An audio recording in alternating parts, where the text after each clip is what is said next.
This is Winnipeg Sports Talk Daily with Andrew Hustler Paterson and Michael Remis.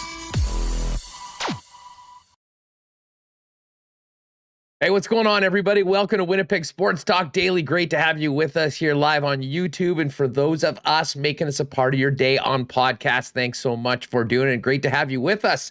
Andrew Paterson, along with the CTO, Michael Remis. Lots to unpack from last night's 4-3 OT loss to the Washington Capitals to kick off the road trip for the Winnipeg Jets. Practice has just finished up in Music City with some extra work for Captain Blake Wheeler. And we'll break it all down with Murat of The Athletic coming up in a few minutes on the program. Actually, we'll hit a few topics with Murat. Obviously, last night's game, Cole Perfetti's first goal. We'll get to all of that with Remis coming up in just a second as well.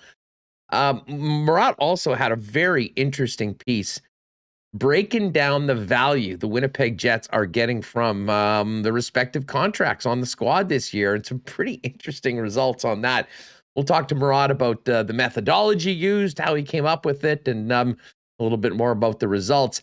And I guess in the aftermath of the pissy incident in Edmonton between Jim Matheson and Leon Draisaitl, might be a great time to sort of revisit some of the things Murat had to say in his very interesting column, a week or two ago, about the trials and tribulations of the media working with the National Hockey League in the world of, in the days of Zoom calls. So all of that coming up with Murat a little bit later on.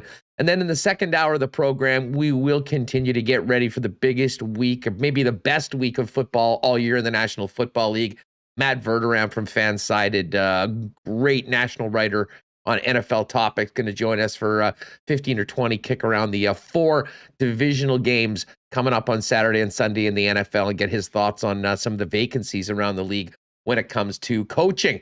Of course, as always, to get things going, a big thank you to the sponsors that make Winnipeg Sports Talk happen every day: F Apparel, Vita Health Fresh Market, Culligan Water, Manitoba Battery, Royal Sports, Not AutoCorp, Little Brown Jug, Princess Auto, Boston Pizza, the Nick and Nicky DQ Group, Canadian Club Whiskey, and of course our betting partner over at Coolbet Canada. Let's get this going. A big shout out to everybody that's joining us in the chat. Nice to see Marshall Paterson popping in for a little bit of a live visit today with the boys. Great to see you. Paul, Rob, Jet Oil Tom, Ticona Polly, Brown Eyed Girl MJD, Patrolman Pete. Man, great turnout early on in the program, but it's not a WST without Michael Remis. Get in here, dude. What's going on?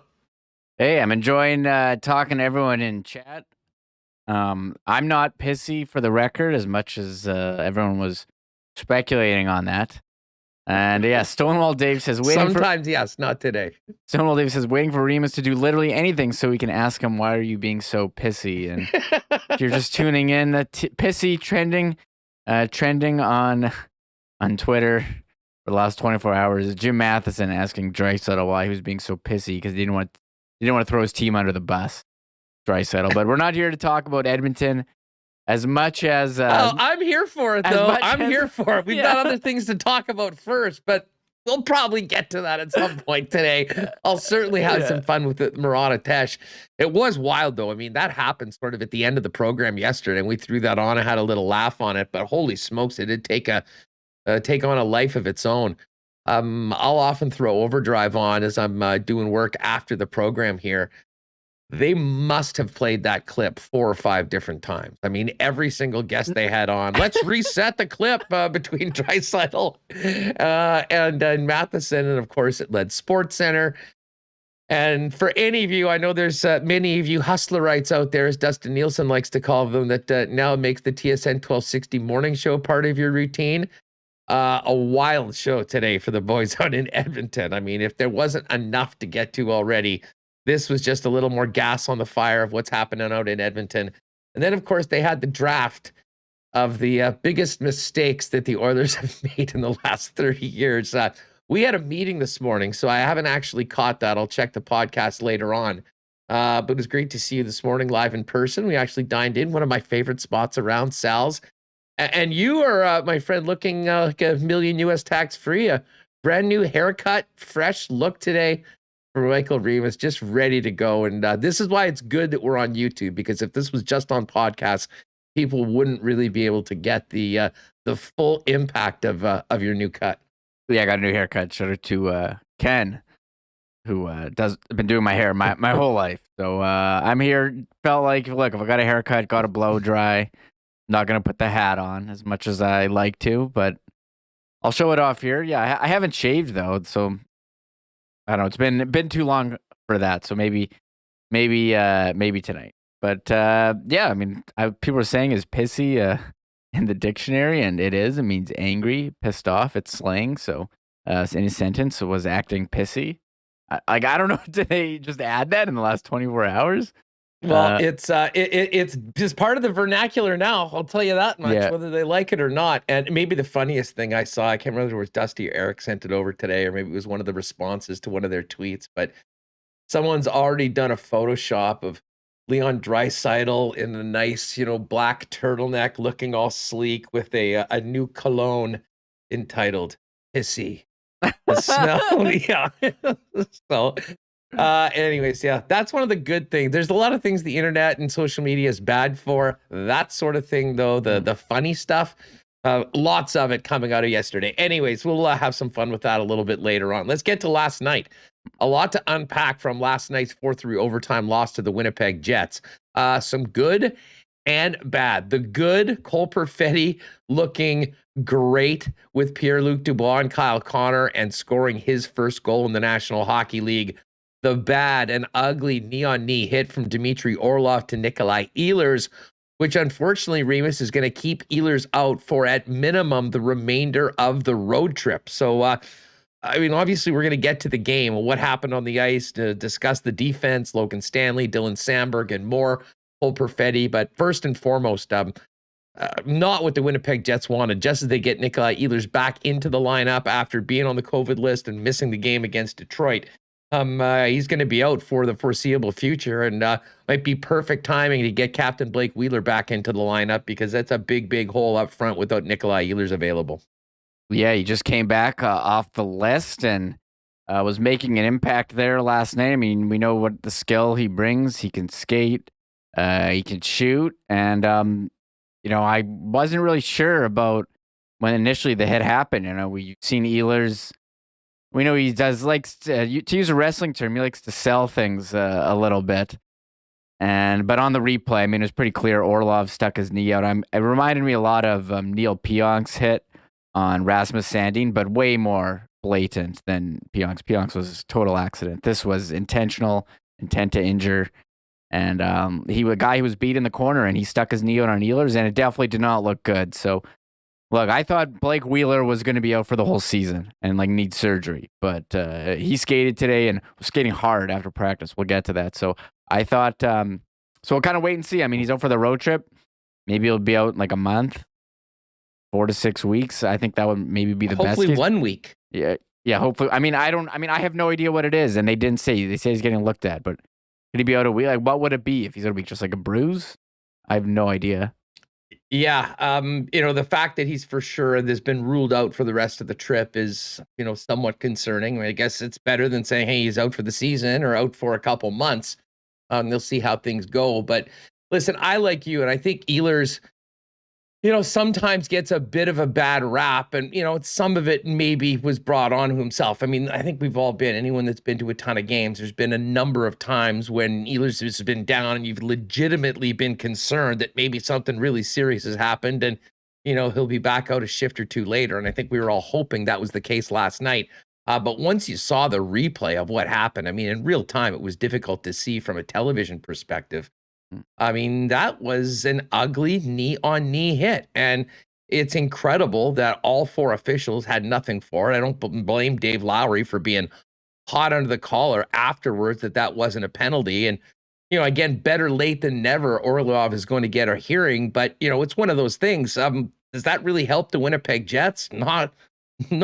Nikolaj Ehlers is going to be out of the lineup. And, they played the Washington Capitals in their 2 matchups this season. So, it will hurt their team going forward. But for the Winnipeg Jets, there's no silver lining in this right now. Nikolaj Ehlers is going to be out potentially for an extended period of time. And that is the last thing this hockey club needed right now, is they were just trying to get all their players back in the lineup under Dave Lowry and get ready to play what we expect to be a very, very busy February. Could possibly have the schedule at some point this afternoon while we do the program. Yeah, we'll wait and see. And I was fully expecting the NHL, every time a Jet gets hurt from a legal hit, at least we saw last year, there was no hearing. There was a couple on Wheeler. I thought Brady Tkachuk with the flying elbow, it never gets looked at. But I guess because, I don't know, there was an injury, but there's been injuries in the past. So the NHL, they're giving Orlov a hearing. I mean, they just say hearing. I don't know if it's in person or whatever, but like I saw Daily Faceoff tweeting out, how many games do you think this will be? I think Tim Peel gave his verdict of 3 games. I think 3 would be fair. I think 2. I think it's more intent than so if Pionk got 2 for his knee on Sandin, yes, and I think this one was a bit more intentional. I think 3, 4 would be fair. We'll see what it is. They'll probably come out with it. I'm guessing tomorrow we'll have the video, or maybe they come out with it today. I mean, I have no idea. But I think 3 or 4 would seemingly be fair. Yeah, as I said, I mean, it looks like Nikolaj Ehlers is going to be out a minimum of 3 games. I mean, best case scenario is somehow he's able to go next week. But, there's still, and we probably won't have clarity on that for a number of days.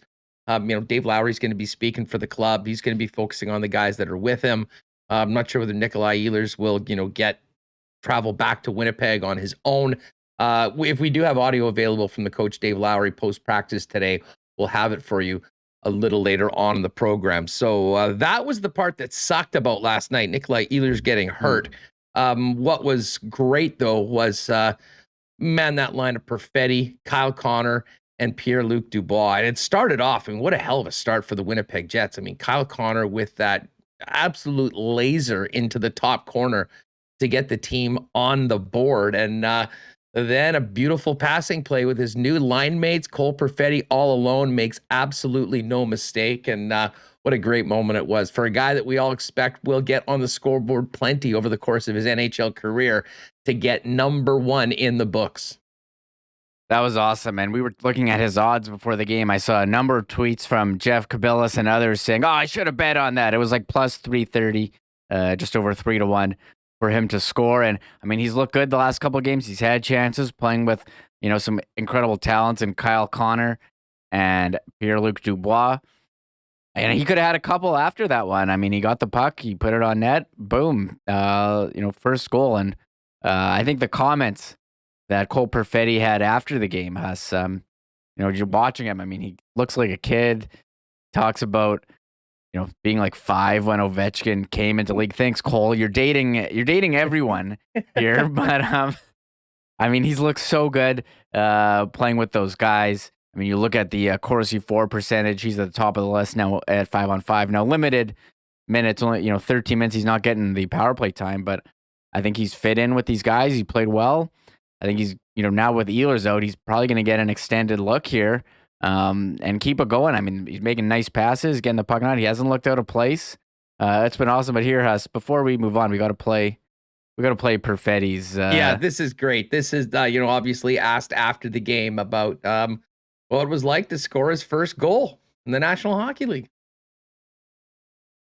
Scoring your first goal in the NHL, and it was. I don't actually know where I put it in the net. Like I kind of blanked, and then it was all just a whirlwind, and then came back to the bench, and I actually looked at Doobie. I'm just like, I can't believe I just scored in the NHL. It was just kind of surreal moment, kind of all hit me when I got to the bench, and it's pretty special.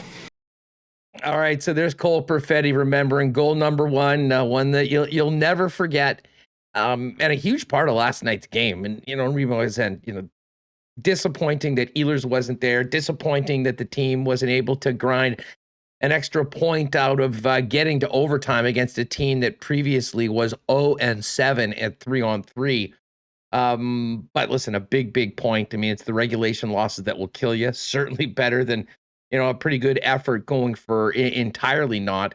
We'll get to what happened in the overtime in a little bit, but hard to be a Jet fan, come away from that not incredibly excited about the way Cole Perfetti is looking as he continues to play with Dubois and Connor. And tell you what, if things keep going the way this is right now, don't expect him anywhere else than on that spot for the foreseeable future.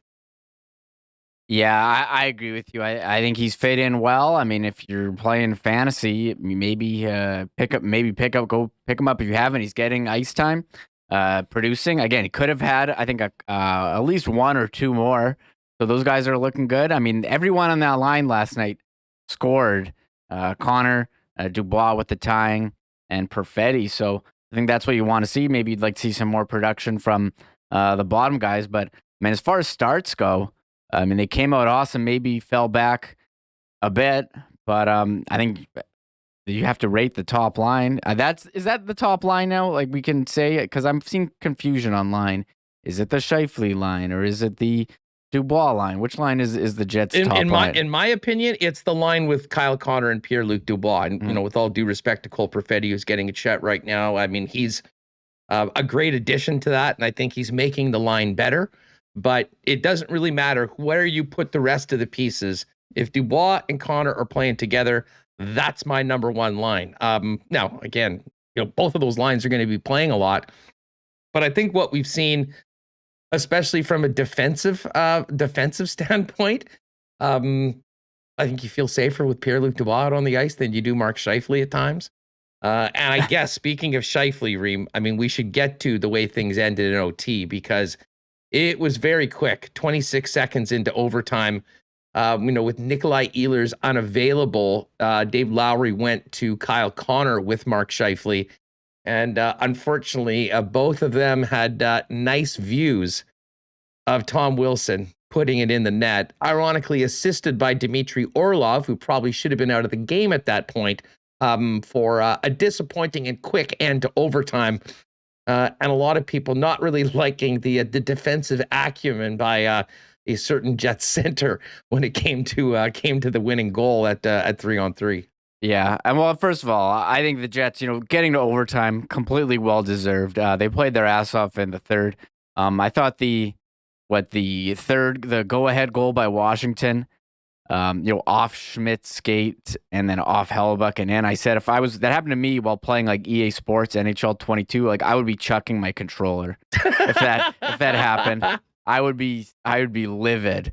So they came back, they battled, they had some power plays at the end, maybe a bit of a makeup call, I think, after the non-call on the Ehlers play.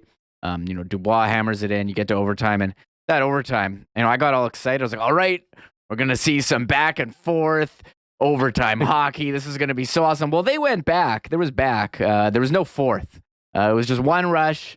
Kuznetsov, Dangle, Morrissey, wraparound. And as you said, Mark Scheifele, great view. We've seen, the controller disconnected memes for Ovi on some back checks in the past. I mean, front row seat. Mark Scheifele. The controller is not working. There were no strides taken by him in overtime in the defensive zone. And, he kind of glided in and didn't take the man in front, kind of tried to intercept the pass, went through his skates, by Kuznetsov, and Tom Wilson alone at the side pokes it in off Hellebuck. So, that's a pretty disappointing way to lose. You don't even touch the puck in overtime, 24 seconds. I think you are happy about getting the 2 points, but it's like in football where like the offense doesn't get to touch the puck in an overtime almost. Yeah, exactly. You just go up and they just went down and scored the touchdown. Tim Tebow throws a 5-yarder to Demaryius Thomas and he goes the distance and the game's over like that. Wait a second. That's it. It was an anticlimactic ending, but listen, my takeaway from it was getting that point and getting it to overtime. And I think for a team like the Jets, more often than not, with the talent they have and with the guy they have playing in between the pipes on most nights in Connor Hellebuck, against pretty much most of the teams, I think you're confident you've got at least a 50-50 chance of winning in the 3-on-3 overtime or in a shootout. But again, I mean, you kind of need to be a little more tenacious and a little bit more on it last night than the Winnipeg Jets were coming out of it. And it'll be interesting to see as we go forward as to how maybe the memories of what happened last night might, affect how Dave Lowry decides to throw out his players and his personnel when it comes to the 3-on-3 overtime. I know a lot of people were wondering about Pierre-Luc Dubois and Kyle Connor. Why weren't they out there? I mean, I have a feeling that would have been the plan if Nikolaj Ehlers was available. But, with Ehlers being out, I think Kyle Connor goes with a guy in Scheifele that he's played quite a bit. And the thing that really I think everyone's choked about Remis is, with the way Perfetti was playing along with Dubois, you'd have to assume that those guys probably were going to be one of the next couple groups out. And it would have been interesting to see if those two could have built on a very strong game they had through the first 60 in 3-on-3 overtime. That being said, it didn't happen. I mean, I'm not going to spend a lot of time on it. But I do think the way that they battled back and getting those points, every one of these points is so incredibly valuable right now. I've said for a long time, what will kill you is the regulation losses. And, good on the Jets for, despite the fact that they had that 2-goal lead and it evaporated over the course of the next 50 minutes of being in it at the end of the game, and a real solid push for the final 5 minutes to try to make sure that they salvage something out of the game. And they were able to do it. With some pretty good play by Scheifele and especially Adam Lowry setting up Pierre-Luc Dubois in what was the final 70 seconds of the game to tie it up and get it to overtime and manage to salvage at least 1 point out of the first game of the road trip. Yeah, I mean, you need that point. This is a big road trip. So full credit to them, battling. They didn't give up, fully deserving of a point. And I mean, well done. Dubois, I mean, that's where he scored goals all season in the blue paint, in the front of the net. And Adam Lowry, you need that big body. He hasn't produced a ton of points, but we've seen him do plays like that before. A little one-toucher to Dubois in the net. Pionk with shot as well. I mean, it was well executed in the last couple of minutes to get one in the net. I mean, I'd like to see a better ending, but I think you get the point. You're good, and you can move on to Nashville, who lost yesterday. Actually, I thought to Vancouver, surprising enough, but yeah. Not if you listen to the Lock Shop yesterday. Oh, really? I should have listened because I took one had Vancouver. I took another banger of a parlay in the Australian Open as well. But let's not get distracted from what we're talking about here. Yeah, so I should have listened to you guys. I took Nashville, the guys on DraftKings. But I mean, yeah, big is a great win. But you have to see moving forward. We did have some stuff from Jets practice today, actually, and Murat just texted me. He's coming up. He's on his way home from the gym, so he might need a minute or two just to get settled in. But he told me Wheeler was speaking. Now, we've been doing this. Oh, we've been waiting for this for a while. Listen, when we have Blake Wheeler available, we're going to be playing it. I've sort of mentioned all week. I mean, really, really interested to hear what the captain has to say in that we haven't heard from him since he was injured on the 10th of December. And, of course, a week after that happened, it was Paul Maurice walking away from the club. So, even though it's quite, a little bit of time removed from when that happened, certainly want to hear how he's doing. And, Mike McIntyre is at practice right now and tweeted out a number of pictures afterwards of Blake Wheeler doing plenty of extra skating afterwards to the point where he was down on one knee.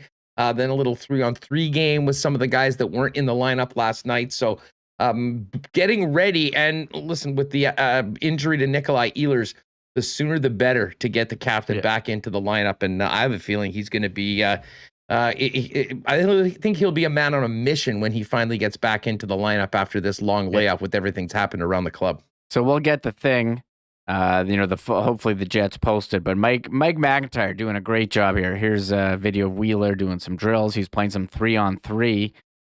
Blake Wheeler spoke, and here's the tweet. He said, on seeing Paul Maurice say goodbye on December 17, quote Wheeler, very disappointed in what happened. Shocking.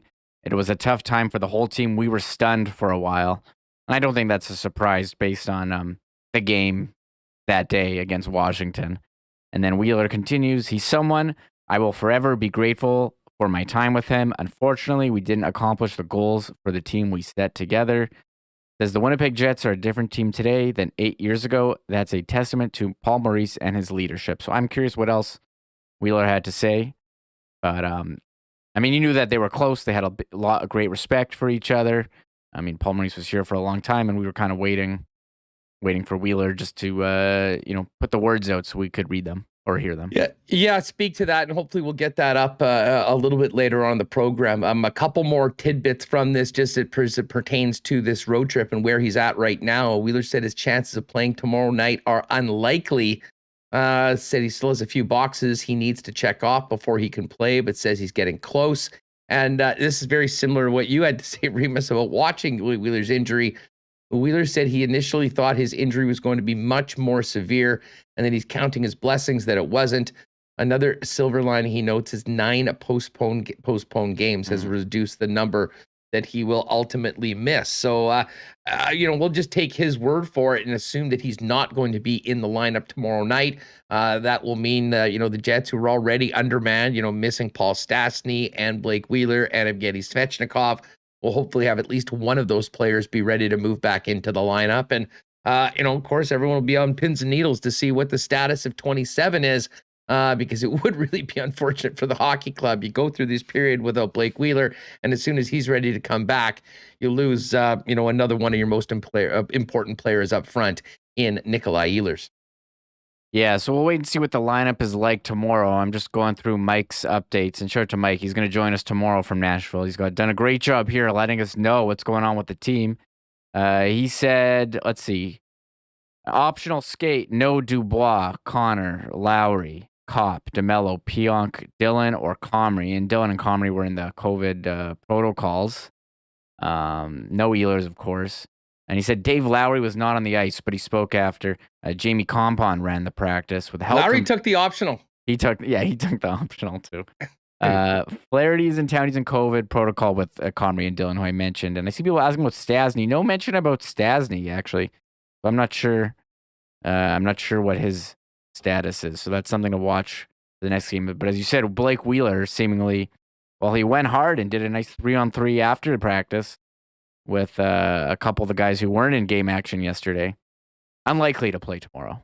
Yeah, no doubt. Oh, Chunky, what's up? Did you miss Murat? No, you did not. He'll be up in just a couple minutes. And I tell you what, while we're waiting for Murat, who's just been tossing some plates around at the gym, we'll give a big shout out to our friends over at F Apparel. Of course, Winnipeg owned the fine purveyors of custom suits for men down at 190 Smith downtown.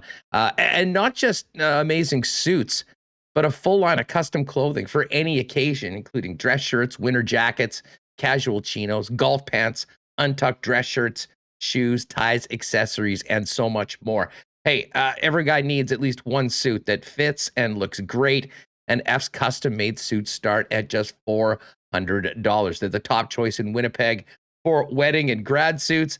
If you have a big event coming up and you need to look great, F is here for you. And if you've got a wedding party or part of one, talk to Andrew and the gang down at F Apparel. They'll hook you and your group up with 15% off when the group buys their suits from us. They're down at 190 Smith Street downtown. You can make an appointment at F. That's EPHFapparel.com. Big, busy month at Vita Health for the month of January. A lot of people working on New Year's resolutions, or maybe just starting the year on a little bit more of a healthy track. If you're spending time with a sober January, incredible non-alcoholic beer, including sober carpenter and more, mocktails, but real botanicals and more, all available over at Vita Health Fresh Market. And if you are trying maybe to get into a bit more of a vegan routine, Vita Health carries so many great plant-based and vegan products, including Tofurkey, Field Roast, Gardein, The Very Good Butchers, Light Life, Beyond Meat, and more. You can join Vita's exclusive VIP list. Text Vita VIP to 1-877-630-1970 to receive special offers all year long. And you'll also be entered to win a $100 Vita Health gift card. Again, 1-877-630-1970. Text Vita VIP. Vita Health Fresh Market, 7 Winnipeg locations, including the newest store in Linden Ridge, and online at myvita.ca. And of course, the Culligan folks, another great group of sponsors of ours, have been the go-to people for water services for you and your family for 65 years here in Manitoba. Another great family-owned local business. The folks over at Culligan Water have it all. Water softeners, filters, bottled water coolers, and whole home systems, drinking water systems, not to mention city-wide water delivery services. And if you or your business has water needs, give them a call at 694-5180, as they've got commercial and industrial water products and solutions for businesses of all sizes. Culligan Water, 1200 Sargent, 694-5180, and find out more on all the services Keenan and the gang have over at drinkculligan.com. We are going to do Remo. So listen, we just got in here. I'm just noticing. Do we have these postponed games? Is the schedule come out? No, sorry, we don't have the schedule. But I was gonna say we're waiting for Murat. He texted me. He's home, so he's getting set up. Yeah, it's all good. He'll be here in a But sec. no, we're still waiting on the rescheduled games. But you and I were talking before the show. What they sent a letter to season ticket holders for 250 people for the games next week. Yes, I've got it right here. If you'd like to see it, people kind of wondering what's happening with these games next weekend. No changes to the health orders as we were expecting. So we got 2 games next week, and there's a maximum of 250 people. So this is basically good information for all season ticket holders. If you haven't checked your email or whatever, this is essentially what's going on. Maximum of 250 fans are going to be permitted to be at these games. So everyone in their Winnipeg Jets account will be adjusted to remove these games from the account, and you will get the credit back for those games. That being said, as most people won't be able to, they will have 250 people. So there's going to be 125 randomly selected season seat holders will be provided an opportunity to purchase 2 tickets to the game. There is a survey. The tickets are sold in pairs. They're going to be spread out on the west side of Canada Life Centre. They'll be sold at the season ticket holder package price based on the available sections, ranging from $108 to $174 per seat. They're non-transferable and not eligible for resale. So essentially, if you want to go, 125 lucky folks that put in that they would like to get tickets will be able to do that. And I don't know, that'll be bizarre, Remis, having just 250 people in the game on Tuesday and Thursday. I did put in for a pair. We'll see whether we get them, and would be kind of a weird experience. But I'll tell you what, I'd far rather be in a situation where everyone's getting their tickets and everyone's using their tickets as opposed to having 125 pairs. But fingers crossed, maybe that will be loosened up and we'll see some changes in that in the month of February. It's going to be so bizarre to watch on TV, and I will be at one of those at the Vancouver game I'll be at, and I'm looking forward to getting a really close parking spot, as I said, being able to enter the building easily, no traffic on the way home. A lot of pauses, but I mean, I spoke to another season ticket holder yesterday who said he opted to defer, and he's like, you know what, I don't want to go to a game with no crowd. That sounds terrible. And it's not like these are huge draws of teams. Like, no offense to Vancouver. Well, Florida. Florida. I mean, tell you what, I want to be there for that, and tell you what, I'm there for the Canuck game too. Anyways.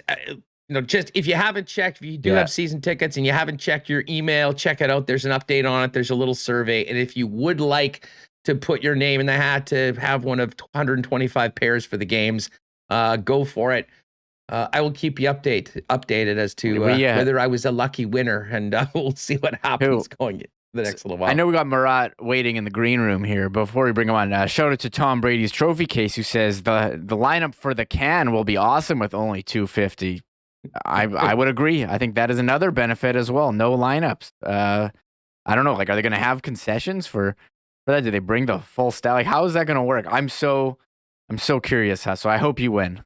There will be, it's just going to be on the west side. So I'd imagine they'll probably have one concession open, maybe 2 concessions open. So it'll be eerie. It'll be a little bit like a ghost town. But I'll tell you what, there'll be 2 important games for the Winnipeg Jets, taking on Vancouver and Florida next week. And of course, we'll be all over that. Before then, though, 3 more games on the road: Nashville on Thursday, and then Pittsburgh and Boston, and back-to-back matinees on Saturday and Sunday.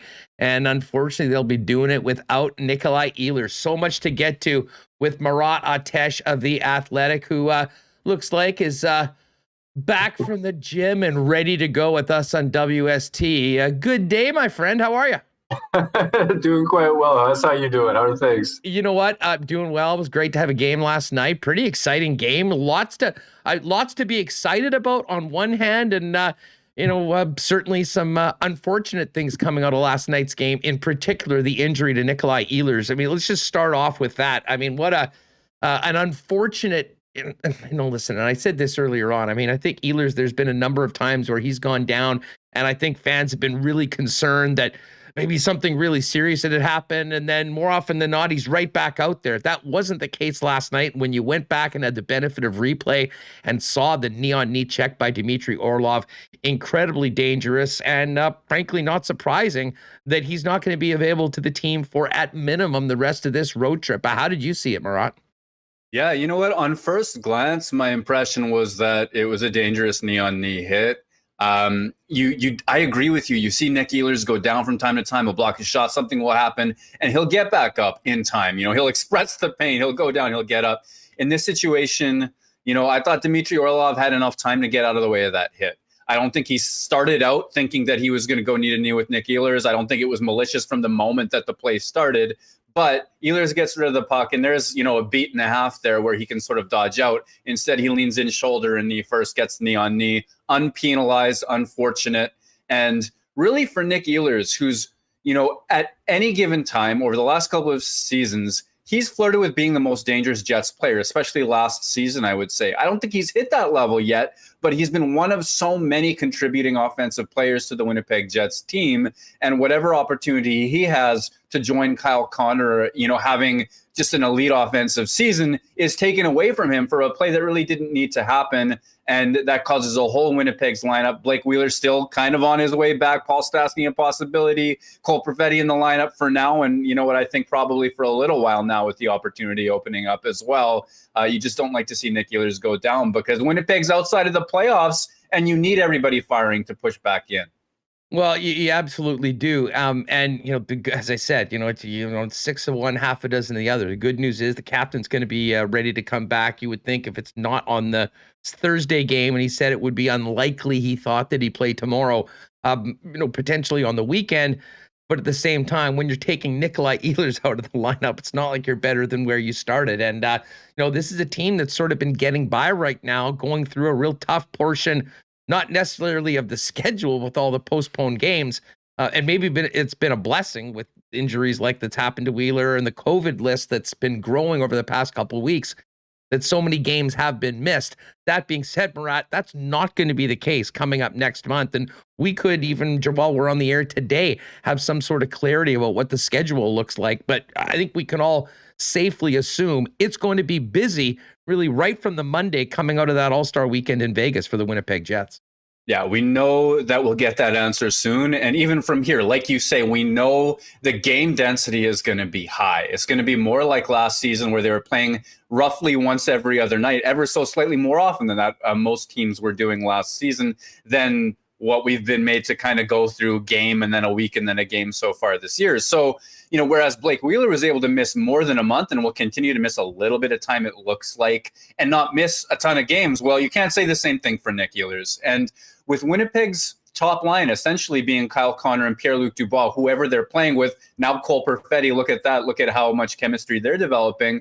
You've been able to, I don't want to say hide because they're too good and they make themselves known too often, but Mark Scheifele's been able to play a secondary role, which is a strange and crazy thing to say. Nick Ehlers has been able to play a secondary role. Andrew Copp, Paul Stastny, whoever's going to rotate into that spot.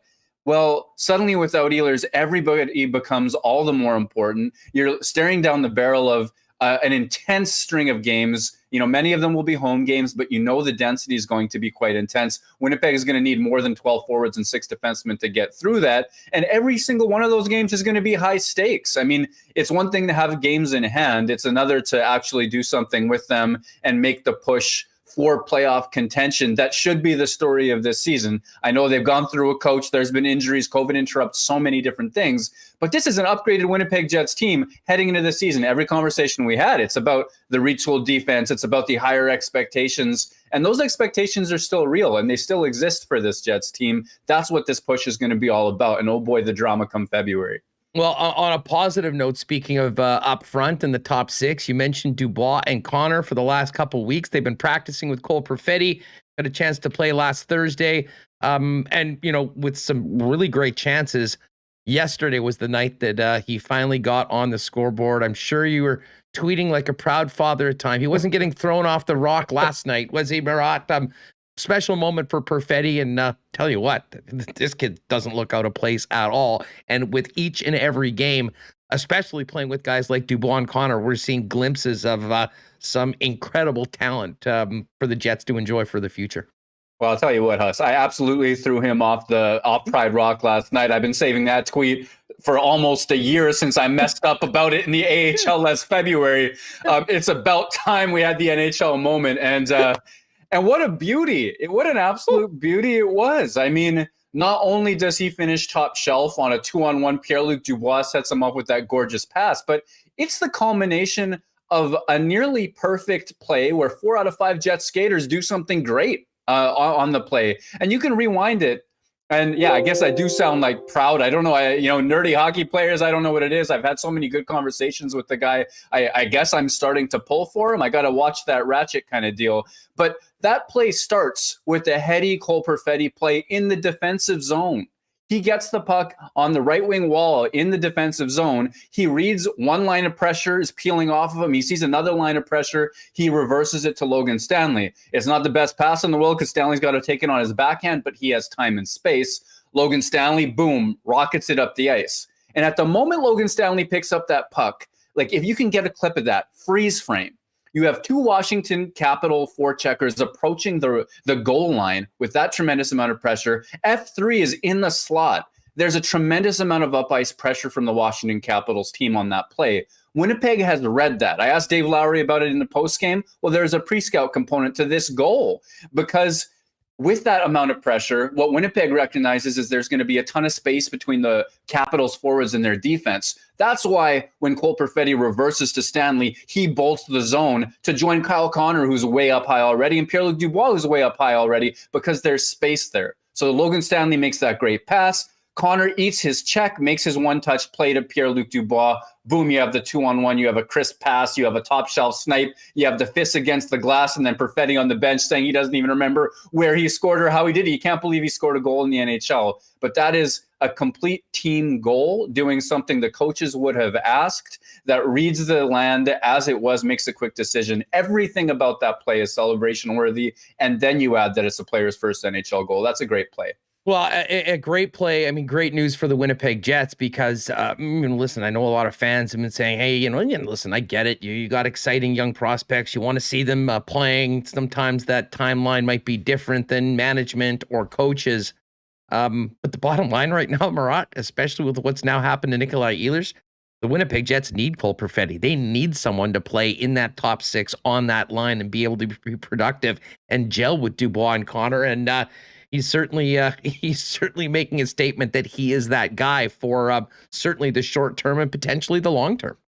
Yeah, well, you look at the kind of chances that he gets, right? We're at a point where incrementally, game by game, you can see improvement. So last night, it wasn't just the goal, but you see that pass for Pierre-Luc Dubois that Dubois puts off the post. You see opportunities where he finds inseams into dangerous places, and you can watch this guy in real time learning what NHL speed looks like. Because in the minors, at the AHL speed, he can hold the puck on his stick, wait out a defense, find a seam nobody else saw. He's controlling the pace of the game. At the NHL level, he can't quite do that, but he can still read it so well that he's putting the puck into dangerous places. And game over game, we're finding that chemistry. You put him with good players like Pierre-Luc Dubois, Kyle Connor, and play him meaningful minutes with guys who can make those same reads and who are like dynamic players. Winnipeg's 2 most dangerous players right now. I mean, good things are going to happen. And the more that you see that chance creation from Cole Perfetti, pardon me, the more you can bank on repetition. That wasn't some fluke play that happened against the flow of play. They're learning to control things. They're figuring out the timing. And I think the more that you see Perfetti make quick decisions, put those pucks into seams, use his teammates and take those shots, as opposed to maybe holding onto the puck for an extra second like he'd be able to do in the AHL, the even more dangerous he's going to get. So, forget about the Olympics for a sec. Like, forget about that path. Winnipeg needs this player. The best thing they could do is say, look, forget about the Olympics, forget about 10 games. We're going to keep him and we're going to use him and get the best out of him right here, right now, which will also help next year and the year after that. Or, like I've seen on Twitter, the Connor Hellebuck window. Yeah, no doubt about it. Murat of The Athletic with us, talking about the Jets 4-3 OT loss last night. So the perfetti was the good. We'll get to the defense in a minute. The unfortunate was the injury to Nikolaj Ehlers. But, when you look at the game last night, and, I know there's been some comments about Mark Scheifele having the front row seat for the OT winner. We did have 2 points in the game. He was in on the first goal on the power play. He, along with Adam Lowry, set up that very important tying goal from Pierre-Luc Dubois. But I have to ask you, Scheifele's been so productive for so long. We've gushed about what Nikolaj Ehlers has done. The numbers will tell you that he's one of the most impactful players on the team. And they at times have had some big games, especially with Paul Stastny against St. Louis. But I have to wonder what your thoughts on why that connection between Ehlers and Scheifele hasn't seemingly clicked more consistently now that, it's not the first time they played together before, Murat. And, they have tried this before, and at times has been some great results, but I think they still, you still sometimes are left wondering why it hasn't been more effective more often. Yeah, once upon a time, it was extremely effective. The year 2018-19, heading into that St. Louis first round loss, you saw Ehlers, Wheeler, and Scheifele outscore opposition by something like 16-9 in a stretch of 5-on-5 minutes while controlling the flow of play. Not quite that amazing, but it was a very good line. And they were scoring what I would call a reliance on highlight reel goals, seam passes, a lot of pretty stuff. And they were having all kinds of success. And then you see them move away from that trio. Kyle Connor was the go-to guy there for so long. And I've always thought that the difference between Scheifele's preference for Connor, which I'm interpreting, I've never heard him say that out loud, like I would prefer to play with Kyle Connor over Nikolaj Ehlers, but there's a predictability in timing to Kyle Connor that I don't think that Nick Ehlers provides, where Connor will dart into space in the middle at times that I believe Mark Scheifele is expecting that. And for a guy that's so cerebral as Scheifele is, and he's one of those guys, I talk about at the AHL level, Cole Perfetti can control time and space. Well, Mark Scheifele can do that at the NHL level offensively. I think the kinds of reads that he likes to make and the kinds of timing and support that he likes to have with players timing their cuts into the middle rely on a quick strike player like Kyle Connor a little bit more than Nick Ehlers, who seems like he likes to have the puck on his stick for longer stretches of time as well. So I feel like who's driving that has yet to be sorted out, who's giving, who's going, all that sort of stuff. At the same time, they do produce from time to time as well. I'm not at a point of emergency with those guys. I recognize what you recognize. He's not going off. They're not going off night in, night out and dominating games like you might hope for players with those kinds of skills. Yeah, I think that, just based on the way the lines were going into last night's game with a rookie with like 6 games under his belt playing with Dubois and Connor and having Ehlers and Scheifele together with a very productive Andrew Kopp, on paper, the toss-up, I don't know what you'd call the number one line. When you watch the game, it's pretty clear who the number one line is right now, and it's not the one with Ehlers and Scheifele. Yeah, exactly right. For me, I always define number one line by who plays the most, and so that can be Scheifele a lot of the time. It's not who's the best, though, right now. Connor Dubois and whoever they play with right now, Cole Perfetti. That's Winnipeg's most dominant, productive, impressive number one line in all, for all intents and purposes. And I think, as much as I guess a second ago I said it's not an emergency for me. Well, Mark Scheifele is meant to be one of the most premier offensive players on the planet. Nick Ehlers can be that at times too. So you want that. And there have been times this season where, whether it was Paul Stastny playing that defensive conscience on that line, Andrew Kopp does that very well as well. But I think Stastny's been even better defensively this year than Kopp, which is amazing to me. You've sort of been able to find roles for everybody, and you've seen them push. I still can't figure out why we're not seeing more 5-on-5 excellence from Mark Scheifele offensively. But how do I say this? I think I've seen enough glimpses of good that I'm not worried that we're going to go a long stretch without him producing in that same sort of layers. And unfortunately, he's going to have to do it without Ehlers as his running mate. Yeah, and you know what? I'll say this. I mean, you could make the argument that a small sample size in some of these games, he's been a little snake bit. It's not like chances haven't been there.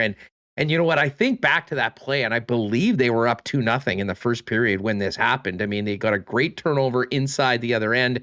I believe it was Kopp put it in, and Scheifele deflected it right off the post. It was very nearly in. And I have a feeling Dave Lowry was sitting on the bench looking at Nikolaj Ehlers about 4 feet away, with no one in front of him, going, this is what I've been talking about. Just go to the net. I mean, just being a little bit more aggressive with the nose for it probably turns into a 3-0 lead. And like everything, I think that's why the coach has been banging the drum on this message, because as we saw with the tying goal, a lot of them aren't that pretty, but it happens when you aggressively take it to the net and earn it. And, that's what they had to doing, but there was a few other opportunities. And listen, I'm not sure whether you'll ever teach Nikolaj Ehlers to have the instincts to be, bulldozing his way right into the blue paint. But it certainly is something that Dave Lowry's mentioned, and we have seen some benefits at times and some missed opportunities as well by that same token. Well, I mean, I hate to do this horrible thing that you see outside media do sometimes, but I saw an infographic. I think it was Megan Chayka's, Stathletes that put this together, and it was about Austin Matthews. And we know he scores a ton of goals. And the question was, where does he get them from? It's still within 10 feet of the net. It's still right in those dangerous areas. And it's just a matter of how he gets there and those chances that you create. So even somebody who has that plus shot, who's thought of as one of the game's absolute best players, is going to those spaces to get those goals. That continues to be an important lesson for all scorers. In Ehlers' case, on that play, a beat too late, you see him dive for that puck, though, right? This is, I think we're thinking of the same play. Scheifele puts it off the post, and Ehlers is just too late, and he's diving. Well, if he's a second earlier and his feet are planted, he doesn't have to dive or anything like that. He can just bat that in, I think. Though, as I talk to you now, I don't remember his route through the zone to that moment. All I know is he arrived at that moment a second late. So I agree with you. I don't think he's going to be a guy that parks there, but maybe there's some room for a learning of the timing about when to get there just at that right time to bury a play like that. We spent a lot of time talking about how things are going to look up front, and it'll be interesting following, certainly going into tomorrow's game, and maybe more interestingly, the weekend, assuming that Blake Wheeler is ready to return at some point, whether it's against Pittsburgh or against Boston.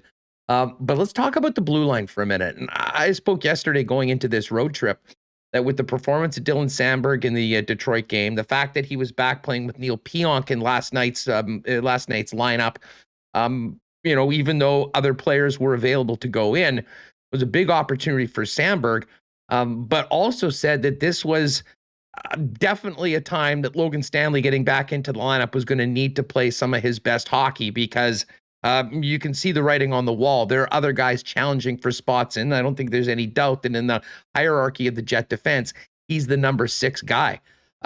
What did you make of Stanley's game last night? And, Sandberg as well, albeit he only played 10 minutes in last night's game.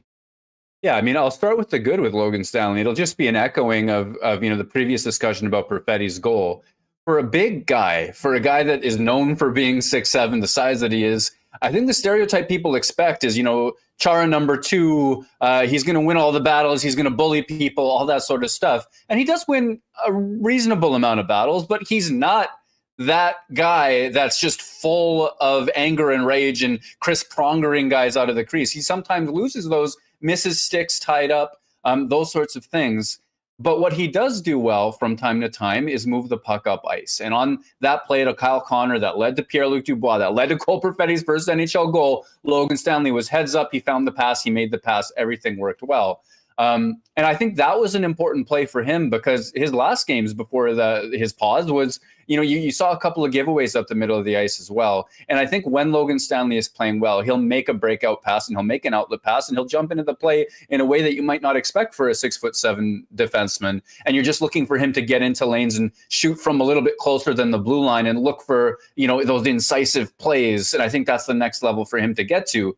The issue that I think that came up a couple of times last night is just D-zone coverage and the reads that he makes. And, on Ovechkin's goal, maybe you want to pin that on Schmidt for following his man too far into a different lane, but Logan Stanley is also on scene, and there's an awfully important player left all alone in what looked to me Correct me if I'm wrong out there, but it looked to me like 1v1 coverage where it's essentially a 2-on-2 and the guys get turned around and Ovechkin's wide open. I know he is awfully good at that. He scored a few goals in the NHL, but I think that's the sort of play that you'd like to see come out of Stanley's game.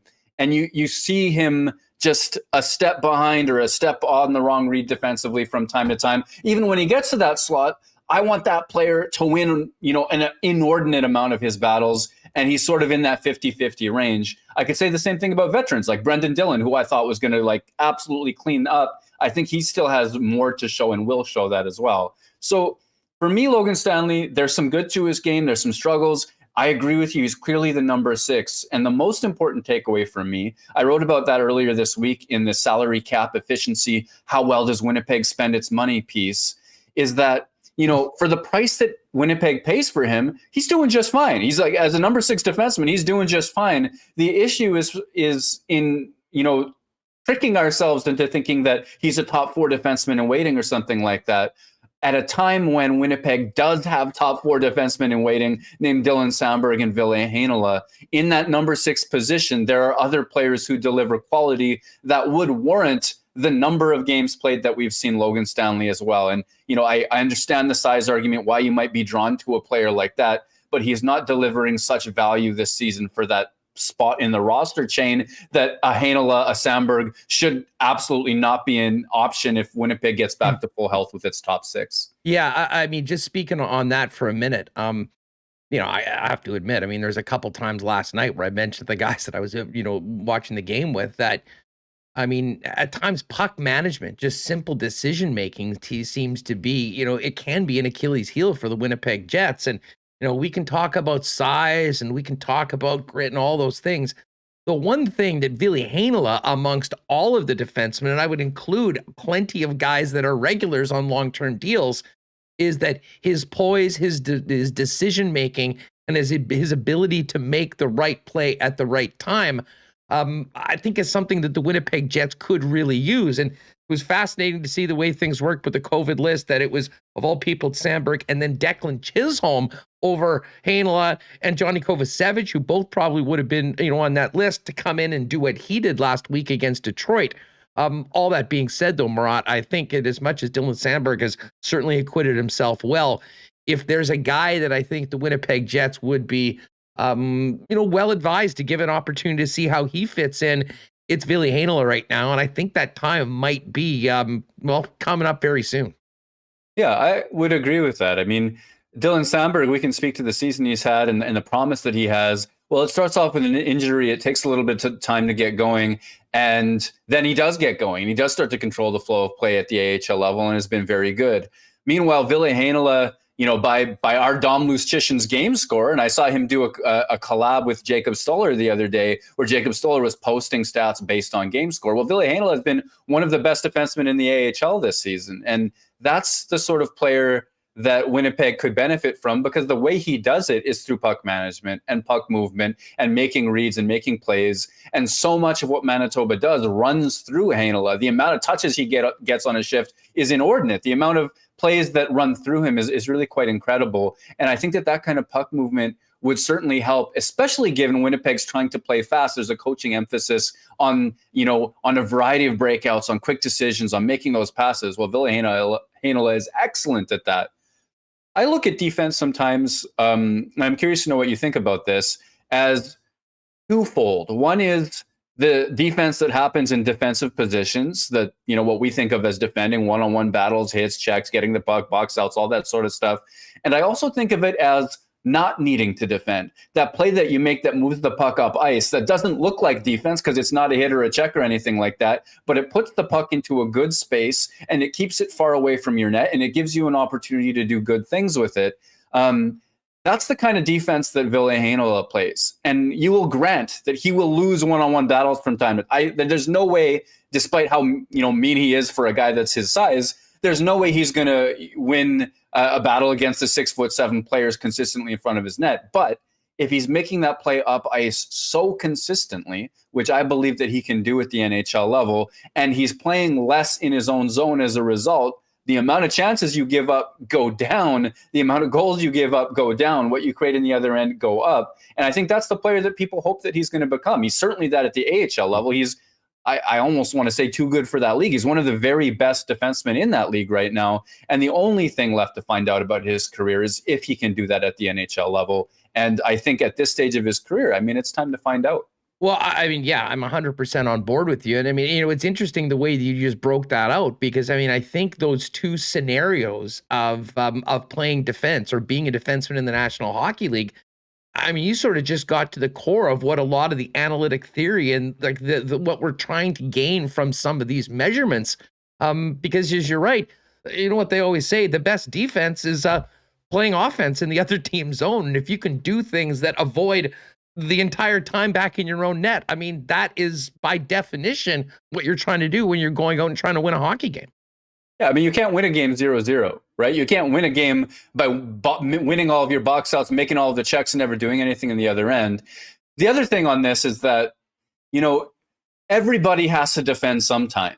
Even if Ville Heinola becomes one of the best possession-driving defensemen in the NHL and Winnipeg consistently outscores opposition when he's on the ice, he will have to play in the slot at some point. And that's something that he's going to need to convince, and now this is a human angle sort of thing, he's going to need to be able to convince his coaches he can win those battles often enough that when that late game defensive zone draw happens, you can trust him with that. Or, you know, in a playoff game when certain lanes close down and it becomes really about the dots or between the dots and everything like that, he can track and succeed in those games as well.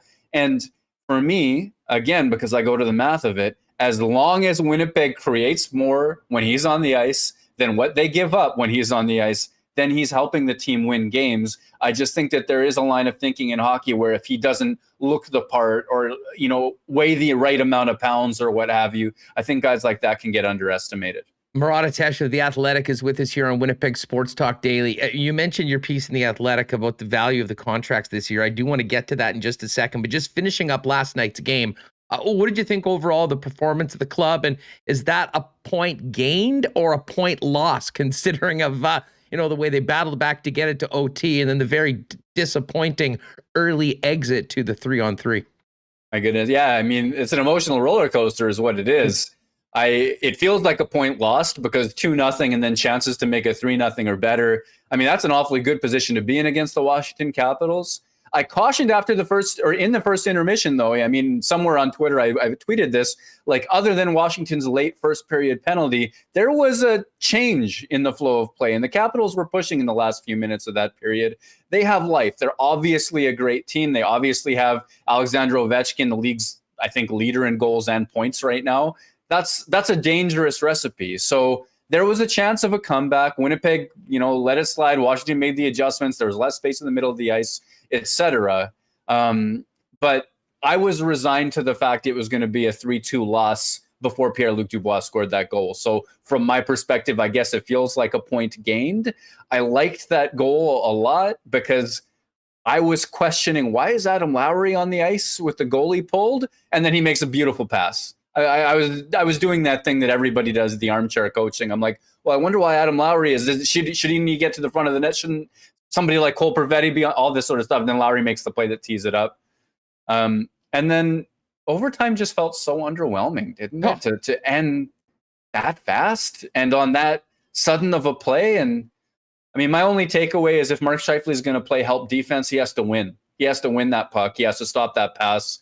And otherwise, he looks like he's puck watching, which I don't think he was. I've seen accusations of laziness on that. I think he made a read and thought that he could make a productive defensive play. Now, I'm not in his head. I'm just guessing. But to me, it didn't look like, I mean, it's not like he was at the blue line. He was in the slot. He made a read. He tried to shift over, but it was just, an idea a little bit too late and execution not nearly good enough. And then all of a sudden, Tom Wilson's alone. I think if you just stick to the 1v1 coverage, that play goes on and then the puck goes the other way and Winnipeg has it. Yeah, the replay wasn't kind, and if you just take a snapshot of it, I mean, it just looks like he and Kyle Connor, for that matter, had front row seats to the winning goal. But yeah, I mean, 26 seconds in, after the emotional boost of getting to OT, was a disappointing and underwhelming way to lose the game. But in the big picture, I think a very, very important and valuable point. because as I said, it's the regulation losses, the ones that really put you behind the 8 ball. You can live with getting one out of it, and it'll be very interesting to see what the Jets do against Nashville, who have lost on the last 2 nights. They played a lot of hockey lately. Big game tomorrow. And of course, we'll get more clarity onto what that lineup will look like tomorrow when Mike McIntyre joins us from Nashville.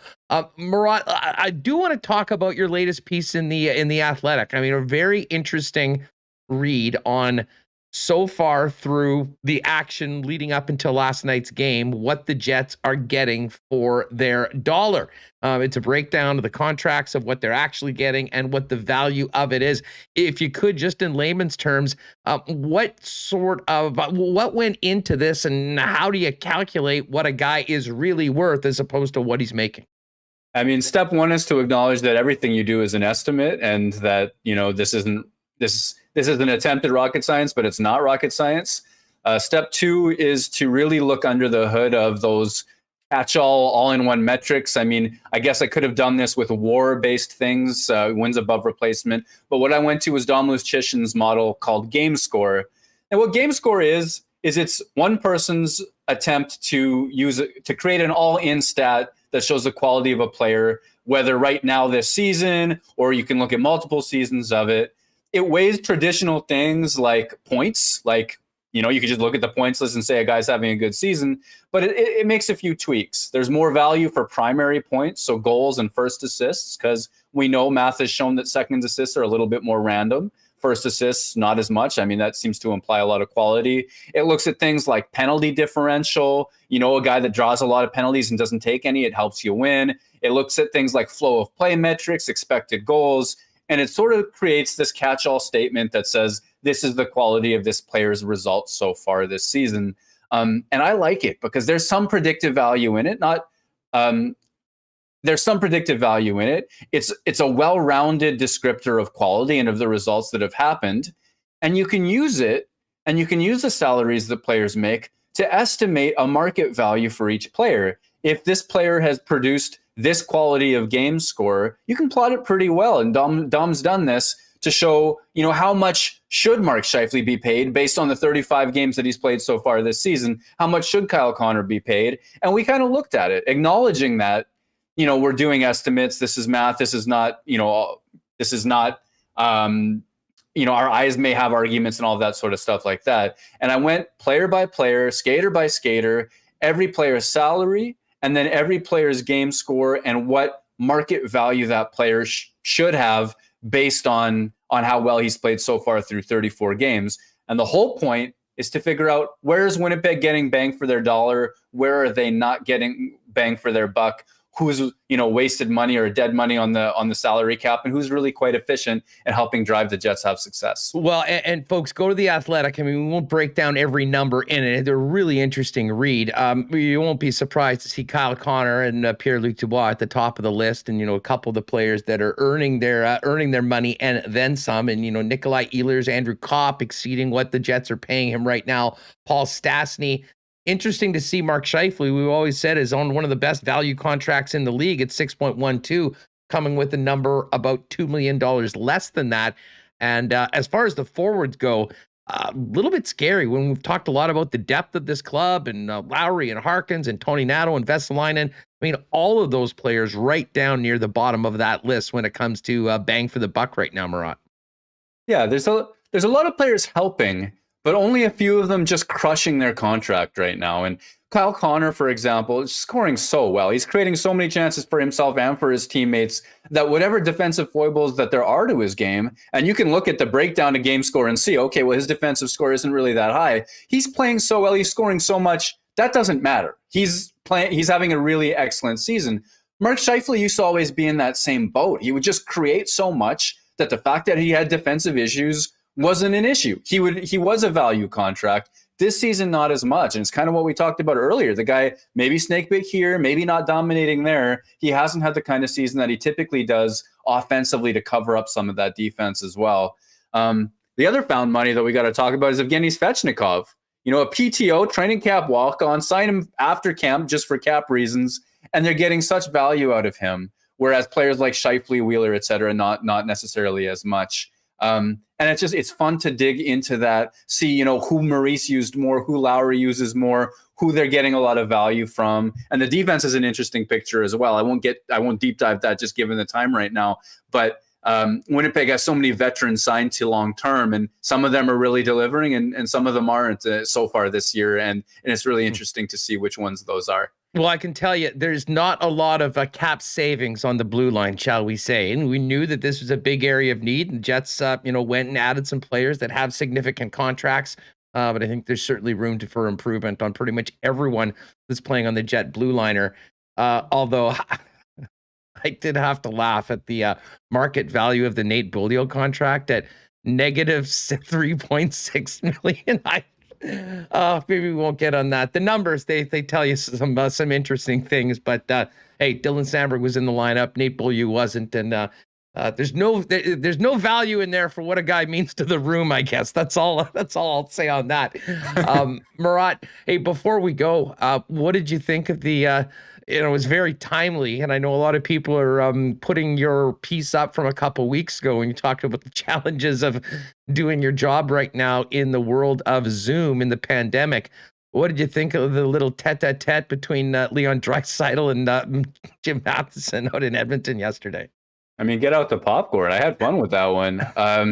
I watched it several times. My hot take is that clearly Leon Draisaitl and Jim Matheson have had some contentious issues earlier on in the season. There's no way this came out of nowhere. There's a tension to that conversation from the beginning. My other thing is I believe that clip that has gone around the internet is only a portion of the press conference, and there's questions and a discussion, in another context before. At the same time, like, my goodness, to have a player, tell a reporter, well, yeah, I don't feel like expanding on that. You know everything. You just write what you write. I mean, that comes from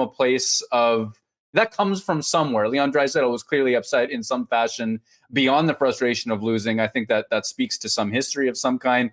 Jim Matheson, sticking to his guns and probably feeling a little bit hurt and called out in that moment, accusing him of being pissy, which is just such a hilarious word to me.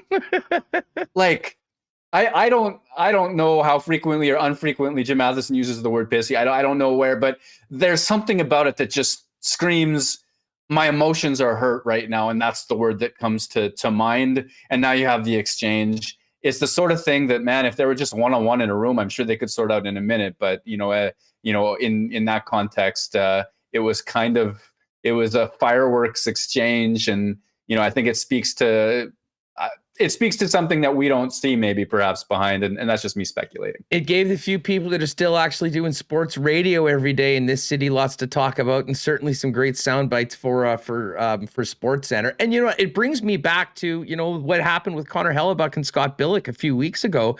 And I kind of said on the program that day that a big part of it is the fact that these guys aren't able to own a piece, talk to people outside of the purveyor of everybody else. And we remember how that went originally. Scott wrote a bit of an apology piece, and I thought Hellebuck handled himself very professionally. And then lo and behold, the next time Scott asked a question, the first thing Connor Hellebuck said was, hey, you know what? I appreciated doing that. I accept your apology. I respect you for doing that. Thank you very much, on. And that's the sort of thing that I think would routinely happen outside of the public for being able to see it. But I was happy to see the way Scott handled that, and Connor Hellebuck had that. And I think if anything, what happened yesterday just speaks to how miserable things are in Edmonton, Alberta for anybody connected with the Oilers right now, Murat. Whether you're in that dressing room, whether you've been covering the team for 40 years, or whether you've been a long-suffering fan that can't believe the way this season has gone again. I mean, I have so many things to say about the Edmonton Oilers. You might know that I wrote about them for a few years, right? I mean, that's where a lot of the analytics learning and things like that came from in 2008 or whatever year it was. That's just a whole right in the middle of the decade of darkness.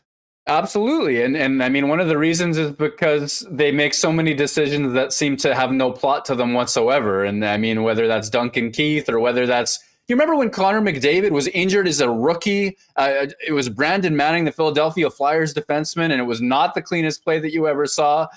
And then Edmonton traded for Brandon Manning and put him on the same team as Connor McDavid a few years later. And this is like a number 6, number 7 defenseman. It wasn't long until he was out of the NHL. I'm like, what possesses a team that there's a, I don't know. I don't know if that's desperation or what, but I mean, I wouldn't feel too confident and comfortable if I were in Edmonton every day either right now, let's just say.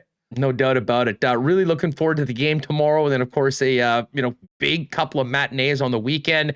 More games next week. We're sort of back to a regular schedule with lots to consume, talk, and write about. What do you have cooking coming up in The Athletic over the course of the next few days? Well, I'm in the middle of a piece right now. We'll see how fast I get it finished. That basically tries to tie Cole Perfetti's goal last night and the way that it was scored into the entire season's worth of Winnipeg Jets, storyline and goals. I think that it's not every day that a rookie scores a first National Hockey League goal that was that beautiful. And it's not every day that goal can be a microcosm of a team's entire season either. And I'm going to try to convince you about those things as well. We'll have something special about Blake Wheeler when he returns to the lineup as well. And then other than that, I just got to keep the suspense going, I guess. Well, I'll tell you what, looking forward to Wheeler's return to the lineup and definitely looking forward to those pieces in The Athletic. Thanks for doing this.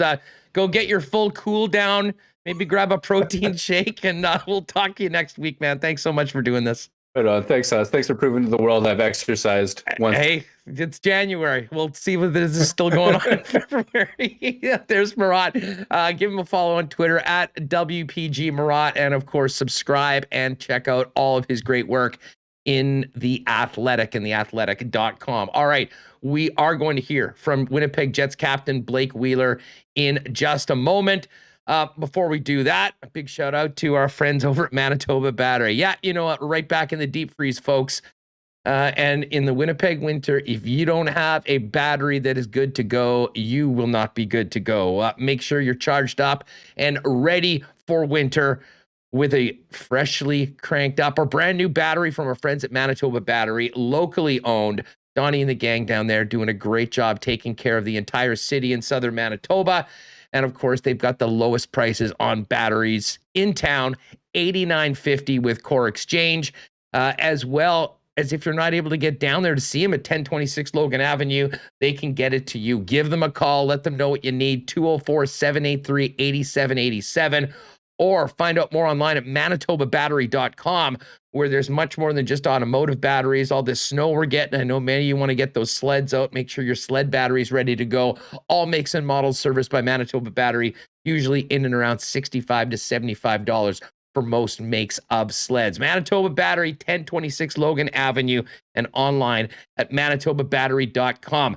Our friends at Royal Sports are ready for NFL divisional playoff weekend. We'll talk to Matt Verderame about that a little bit later on, whether you're down with the Bills Mafia, the Chiefs Kingdom, Brady and the Bucks, the Cheeseheads in Green Bay. They've got a great selection of NFL merchandise there, along with Winnipeg Blue Bombers, Grey Cup Championship merchandise, and the biggest selection of Jets merchandise in town with thousands of items, including some really cool reverse retro old Winnipeg Jet jerseys, names like Teemu Selanne, Dale Hawerchuk, and Anders Hedberg just came in this week. So pop down at Royal Sports. Of course, if you need anything when it comes to hockey, they are the hockey superstore in Winnipeg for over 35 years. And a lot of real cool stuff over on the Kings skate, snow, and surf side. So make sure to check that out as well. When you join them down at Royal Sports, 750 Pembina Highway, and on Instagram at Royal Sports Pembina, give them a follow for all the latest merchandise drops and great deals. And hey, we're now into 2022. If you're thinking about a new car for the new year, make sure you start your search over at Knott Auto Corp. Trevor Knott and the gang are ready for you at Waverly and McGilvery. Why not get into the car of your dreams at an incredible price with the help of the Knott team? Teslas, SUVs, trucks, and more on the lot. And if they don't have exactly what you're looking for, they'll source it out and help you get it here to Winnipeg and get you driving off the lot in it. Find out more in person at Waverly and McGilvery, or check them out online at knott.ca. All right, let's get Remis back in here. Great Jets conversation with our good friend Murat Atesh coming out of last night's 4-3 OT loss in Washington. Covered a lot of ground with him, but remember what we've said for a number of days. What I'm really looking forward to is hearing from Blake Wheeler for the first time. Of course, his return coming after Paul Maurice's sudden departure from the club just a week after he was injured against the Vancouver Canucks in early December. Yeah, Wheeler got hurt. We never really heard from him since. And, I thought maybe he would come out after Paul Maurice resigned, but obviously it wasn't the right time. And here we are on the road. Mike McIntyre there asking the questions, and the Jets video crew as well. So he went, he's been skating hard, went from the yellow jersey on Monday to the regular jersey yesterday, but still seemingly a couple days away. Again, I thought it was going to be a long-term injury, and he's going to miss a lot of games. Thankfully for him, a lot of the games got postponed that he was going to play in, that he was supposed to miss. So he actually only missed a couple. So I think it worked great for him. Maybe it won't work out as well for Nikolaj Ehlers, who got injured during the heavy part of the schedule. Well, yeah, we'll cross our fingers for that one. But he's still the captain. I want to hear, he hasn't been playing, but I want to hear what he has to say here. So very curious.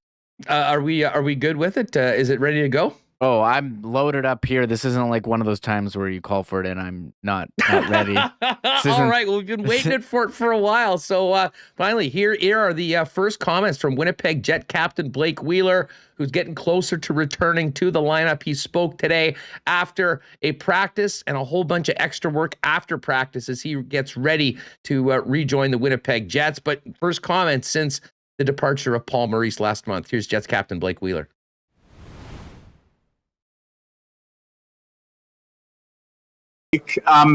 Just watching you out there on the ice here, you look like you're pushing yourself really, really hard.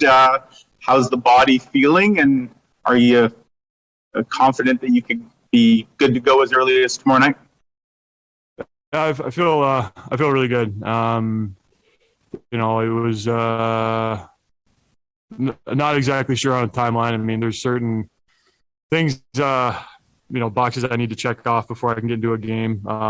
Getting into a full practice, taking some contacts. So was hoping to get that in today. So tomorrow's probably unlikely, but hopefully sooner than later. We'll just see how these practices continue to go and how I respond. Go back to Mike McIntyre. Go ahead, Mike. Blake, just to take you back to that particular week, one of those weeks, I guess, that's going to probably stand out for a lot of reasons. You had the emotional high of your 1,000th game, and then obviously the injury a few days later in Vancouver. Can you just maybe take us through the highs and lows of what that was like? There was starting to get some excitement back in the game, just having people in the crowd and, things are starting to feel kind of normal again. You know what I mean? And obviously with, the nature of, the virus going around and not being able to play home games and getting hurt, feels like last year all over again. But, it was, I've been so lucky over the course of my career, with the, clean bill of health for the most part. And, I guess I just look back on that as more just, I just feel lucky that I've gone, this long without anything super serious. And even that particular injury, initially I thought it was going to be one of those I was going to be, much more severe than it ended up being. So once again, just count my blessings for sure. Go next to Paul Friesen from the Sun. Go ahead, Paul. Thanks, Gregor. Hey, Blake, the month plus since you've been out has been such an odd month, too, with so many games postponed and another wave of COVID. I'm just wondering how all that's affected the way you've handled mentally the most lengthy injury of your career. It's, once again, it's been very odd. I kind of had a big chunk of games earmarked that I was going to be out for, and I think it's been 7. So it's, I guess the timing for it was good in that sense, but it's been an odd month for sure for the team. Just tons of practicing, not a whole lot of game action. As much as I hate, having to watch games, it's something to look forward to in the day when you're rehabbing and all that kind of stuff. So I definitely felt for the guys, watching from afar and just seeing kind of the practice schedule every day. I'm sure that's, kind of gets old. So it wasn't, it was probably a lot harder on the guys than it was on me, just because I knew I had nothing to contribute at the time. Go back to Paul Friesen. Go ahead, Paul. And just that there was a coaching change, of course, while you were out too, Paul stepping down. Can you take us through your emotions that day and since? Yeah, I mean, certainly, very disappointed in how it, what happened, and very, shocking. So it was tough time, I think, for the whole team. I think we were kind of like, we were stunned for a while, and typically when you have a coaching change, it's for reasons that, like the guys end up being excited about it. It kind of kickstarts the team a little bit. There's a little jump in everyone's step. I think this one kind of took us a couple of days to process. But it's one of those things, life goes on, and you have to adjust and, adjust on the fly. And I think the guys have done a great job of grasping that and, moving forward. We'll go next to Ken Weed from Sportsnet. Go ahead, Weaver. Thanks, Gregor. Afternoon, Blake. Just going back to the play in question. I mean, what's going through your mind when you get tangled up and go to the ice, especially in a game where, your line had been playing so well? Yeah, I saw it coming. It was one of those things where I wasn't surprised. Like I was going for a loose puck in front of our net. I saw bodies coming at me fast, and I just couldn't get out of the way fast enough. So knew it wasn't going to be good. And like I said, not the first guy that's had an injury like that. And like I said, I'm just feel lucky that it wasn't worse than it was. Go back to Ken Weed. Go ahead, Weaver. And what's been the biggest challenge with the rehabilitation process, and what are some of the other boxes that you need to check as you get ready to return to action? It's been, right away it was frustrating. Just, with the way our team was starting to play, and I think, myself, Mark, and Kyle were really starting to play some of our best hockey, and was really looking forward to kind of building off of that. But such is life in the NHL. It is part of pro sports, and something that I haven't had to deal with yet. But just try to use it as an opportunity to get stronger in other areas. While I couldn't be on the one leg as much, and just try to keep that into perspective. That I've had a pretty good run of good health, and just using this as an opportunity, like I said, to try to improve some areas. And I'm gonna have to take some contact in practice before getting into a game. Haven't had much bumping yet with this past week. So until that happens, it's tough to just go right into a game when you haven't been necessarily hit in 5 weeks. Well, next to Kelly Moore from 680 CJOB. Thanks, Gregor. Welcome back, Blake. Just you mentioned, your line was starting to play well, and individually, if you weren't unstoppable that night, you were extremely hard to handle. How encouraging is it that you can play that way again whenever you do get back in the lineup and then back to full capacity?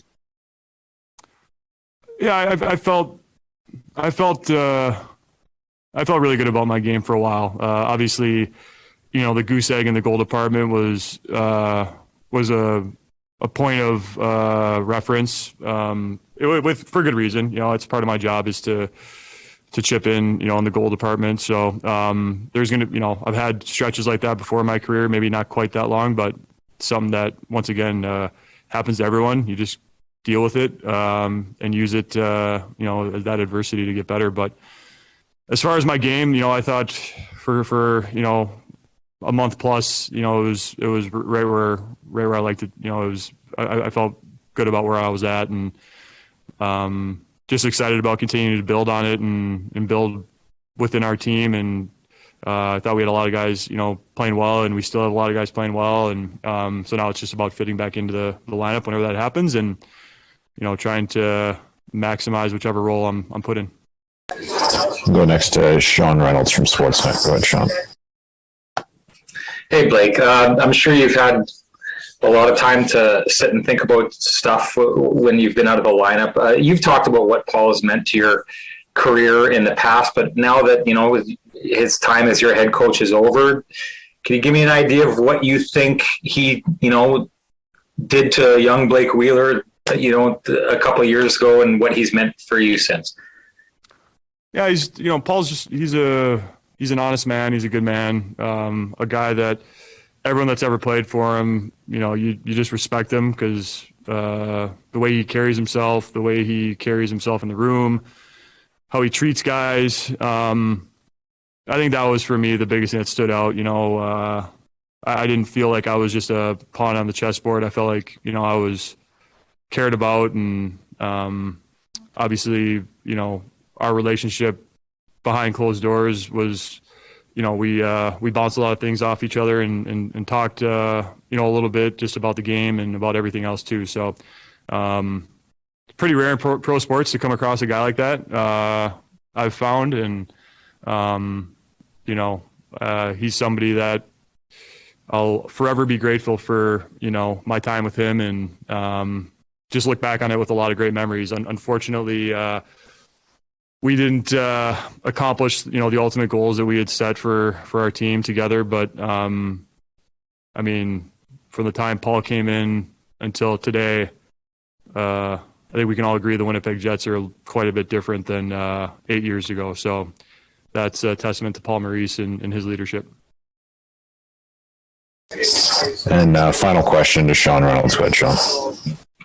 So we know that you've lost a lot in losing Paul. What do you gain in Dave Lowry moving in as the head coach, from your opinion? Experience. He's been around the league a long time. A guy that's played over 1,000 games in the NHL. Been behind multiple benches. Experience. I think the way he played the game too can be an asset for our team. He was a guy. Played the game the right way, played hard. So all the little things that I think we're trying to instill in our team to take us to that next level are things that, he brought to the table as a player. So that experience in and of itself, I think is real valuable for our group. Thanks very much, Blake. All right. Well, that was, sometimes we won't go that long with player availability, but lots from the captain, Blake Wheeler, there talking about his recovery, getting back into the lineup. And of course, we knew there'd be a number of questions as to his reaction over the departure of Paul Maurice just 1 week after he was injured. Thanks to the Jets for getting that up in a timely fashion so we could have it for you all here on Winnipeg Sports Talk Daily today. Hey, cheers to our friends over at Little Brown Jug, our great beer sponsor, and 5 years here in Winnipeg, cranking out Winnipeg and Manitoba's favorite local beer, Little Brown Jug. Pop by and see him on William Avenue. You can grab the 1919, the special anniversary Brute IPA, or all the great tastes in the winter variety pack. And for the month of January, Little Brown Jug is featuring free home delivery. So if you're spending some time at home but miss your favorite local beer, hit them up on the littlebrownjug.ca. Order what you're looking for and what you need, and they'll have it come over ice cold and not ready for you to enjoy, courtesy of the Little Brown Jug delivery team. Little Brown Jug online at littlebrownjug.ca, and downtown in the Exchange over on William Avenue. We had a great curling chat with Ted Wyman yesterday. Of course, still waiting to hear officially what's happening with the Scotties. Supposed to start on the 28th of January out in Thunder Bay. Carrie Anerson looking to defend her Canadian championship. And the Young Guns, the Mackenzie rink, looking forward to seeing if they can get back on top of the podium after doing it as juniors.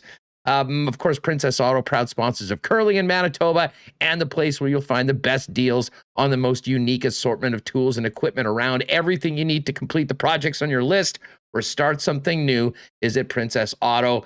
National headquarters here, family owned here and based out of Winnipeg, 2 local locations.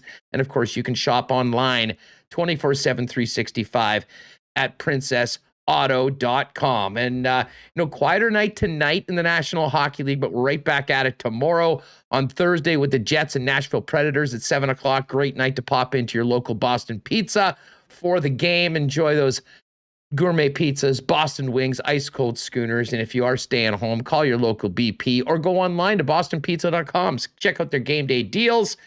And you can also order online and get the great taste of Boston pizza delivered hot and ready to your home. All right, great stuff with Captain Blake Wheeler. We do have some NFL chat. Matt Verderame from FanSided is going to join us in just a couple minutes to discuss the upcoming weekend in the National Football League. But Remo, before we do that, we've got some clarity on the rescheduled games for the month of February. Yes, shout out to the Winnipeg Jets putting out this handy graphic of a schedule, and shout out to all you guys in chat. I saw Tracy, Russ. I think Tracy was first. Shout out to her, Russ, letting us know in chat that this is out there so I can go, because I'm not exactly monitoring Twitter while we're doing the show. But here it is. 3, 2, 1. Rescheduled Here we games. go.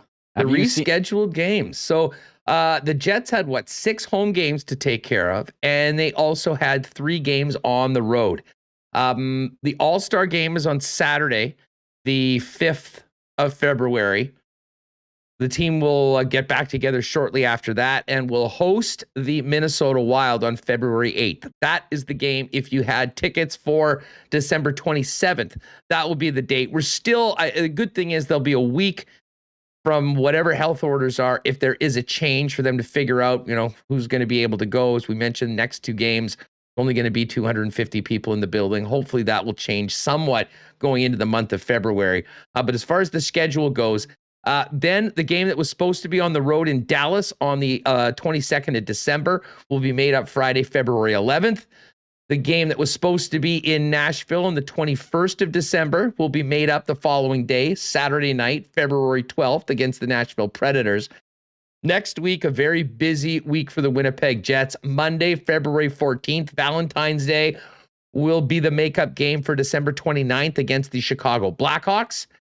Then Wednesday, February 16th, the game that was supposed to be played against the Minnesota Wild on January 10th is rescheduled to Wednesday, Feb 16. And the first ever visit of the Seattle Kraken to Winnipeg, originally scheduled for January 8th, is now a 7 p.m. game on February 17th. And then an afternoon game on Saturday. Interesting time for that one, 3 p.m. Central. The Jets will be taking on the Edmonton Oilers. That game originally scheduled for January 19th. Now, the game that was supposed to take place in Calgary on the 31st of December on New Year's Eve is actually going to be a Monday game, 3 p.m. Central on February 21st. Not sure that's a holiday out in Alberta. Maybe that's their family day or something like that. But anyways, 3 p.m. game on Monday, February 21st. Interesting time. And then later on down the road, the 24th of March, Thursday, the Jets will be taking on the Ottawa Senators. That game originally scheduled for January 15th. So you can go to the Jets website, go to the Jets Twitter. All those 9 rescheduled dates are up, ready. And of course, we'll wait for more guidance from the Winnipeg Jets if you are a season ticket holder as to how tickets will work for those games. But each and every makeup game had an original date. Those games will be moved to those dates. So if you had tickets for that game and we're able to have fans in the building, presumably those will be when you'll go, but we'll clarify that for you tomorrow on our edition of Winnipeg Sports Talk Daily. All right. We've basically spent the last hour and 40 minutes talking Jets. Great stuff with Murat. Got a chance to hear from Blake Wheeler. Talked about last night's game. Let's step away from the Jets for a minute. Huge week in the National Football League. 4 amazing games on the docket coming up on the Saturday and Sunday. And just before we went on the air, I got a chance to catch up with Matt Verderame of FanSided to break down all the latest news from around the National Football League. Matt, what's up? Thanks so much for doing this. It's great to catch up again.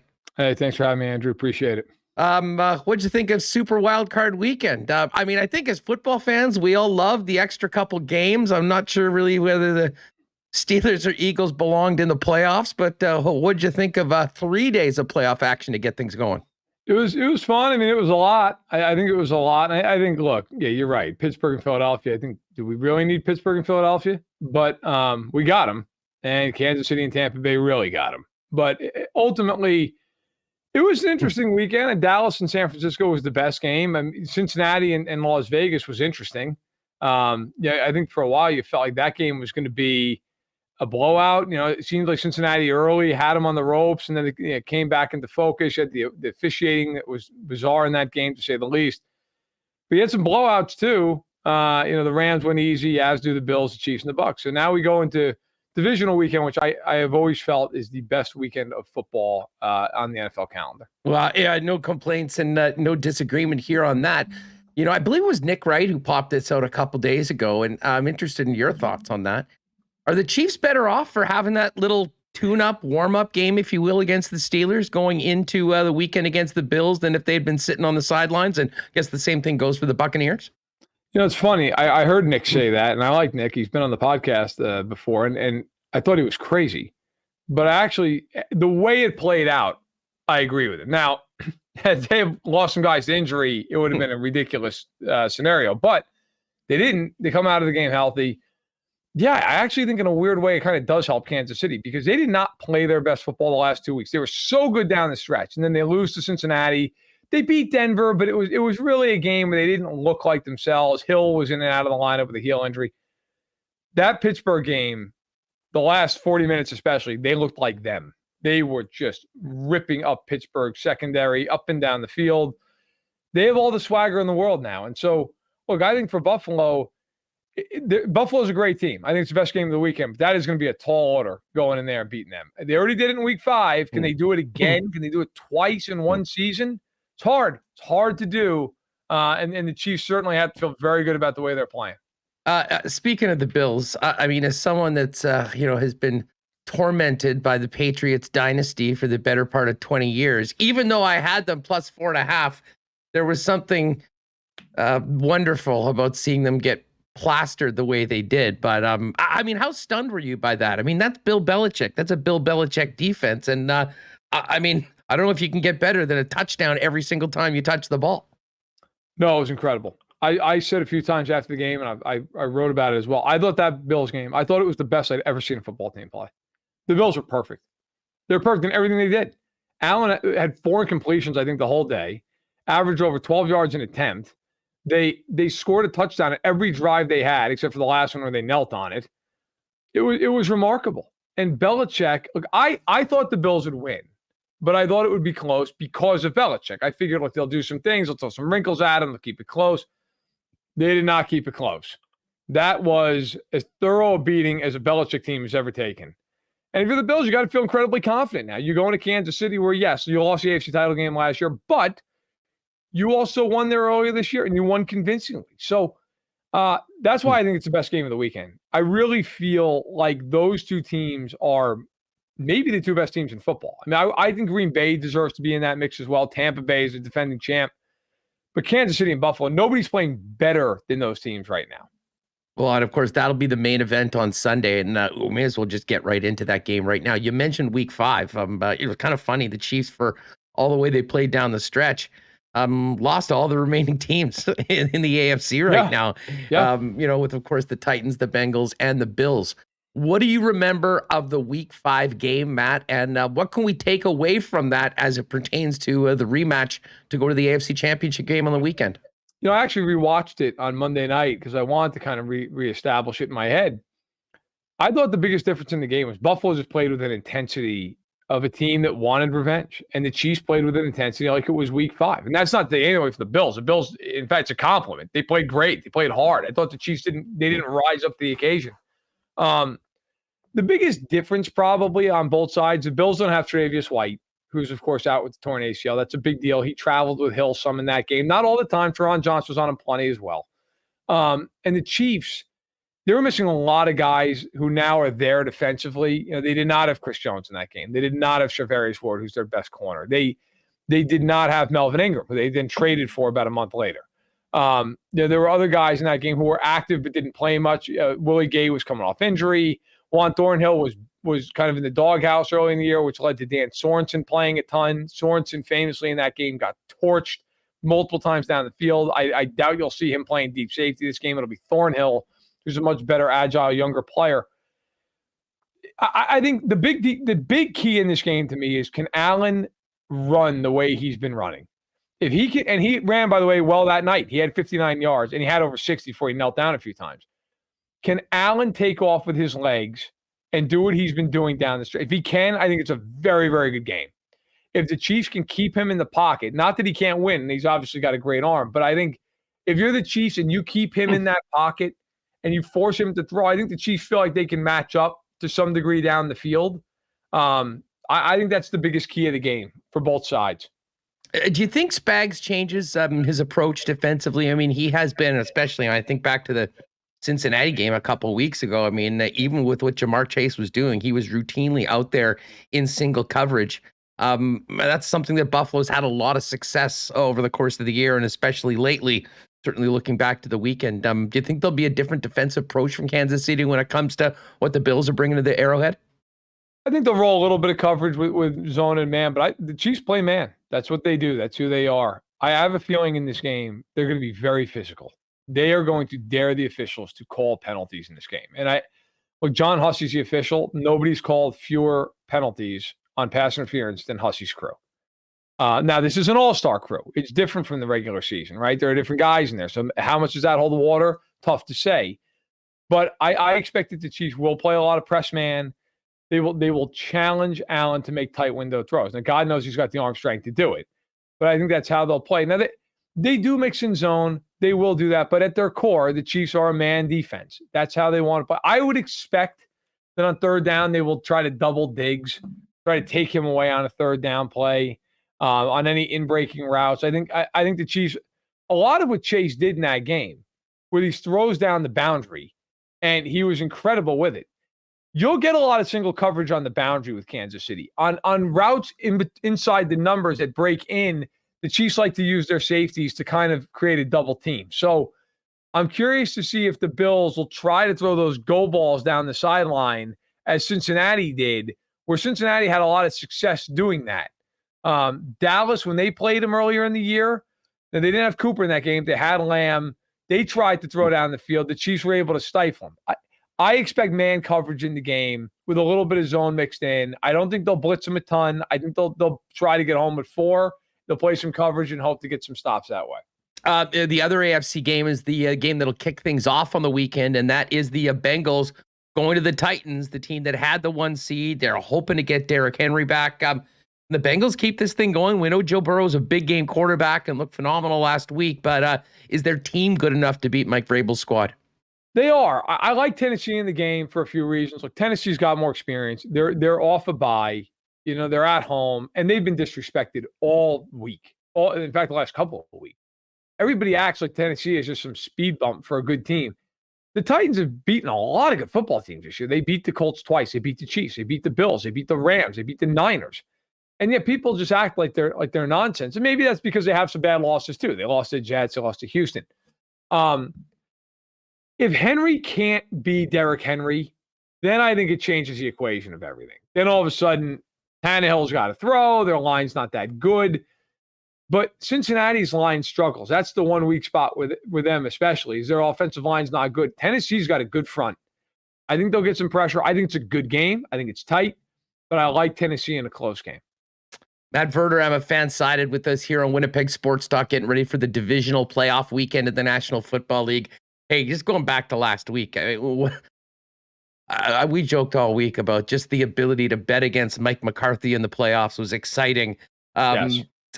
And man, did he come through. I mean, poorly prepared, 14 penalties, the debacle at the end of the game. And then I think a real embarrassment and black mark for Dak Prescott, although to his credit sort of owned it afterwards. And I know that's something you spoke about on.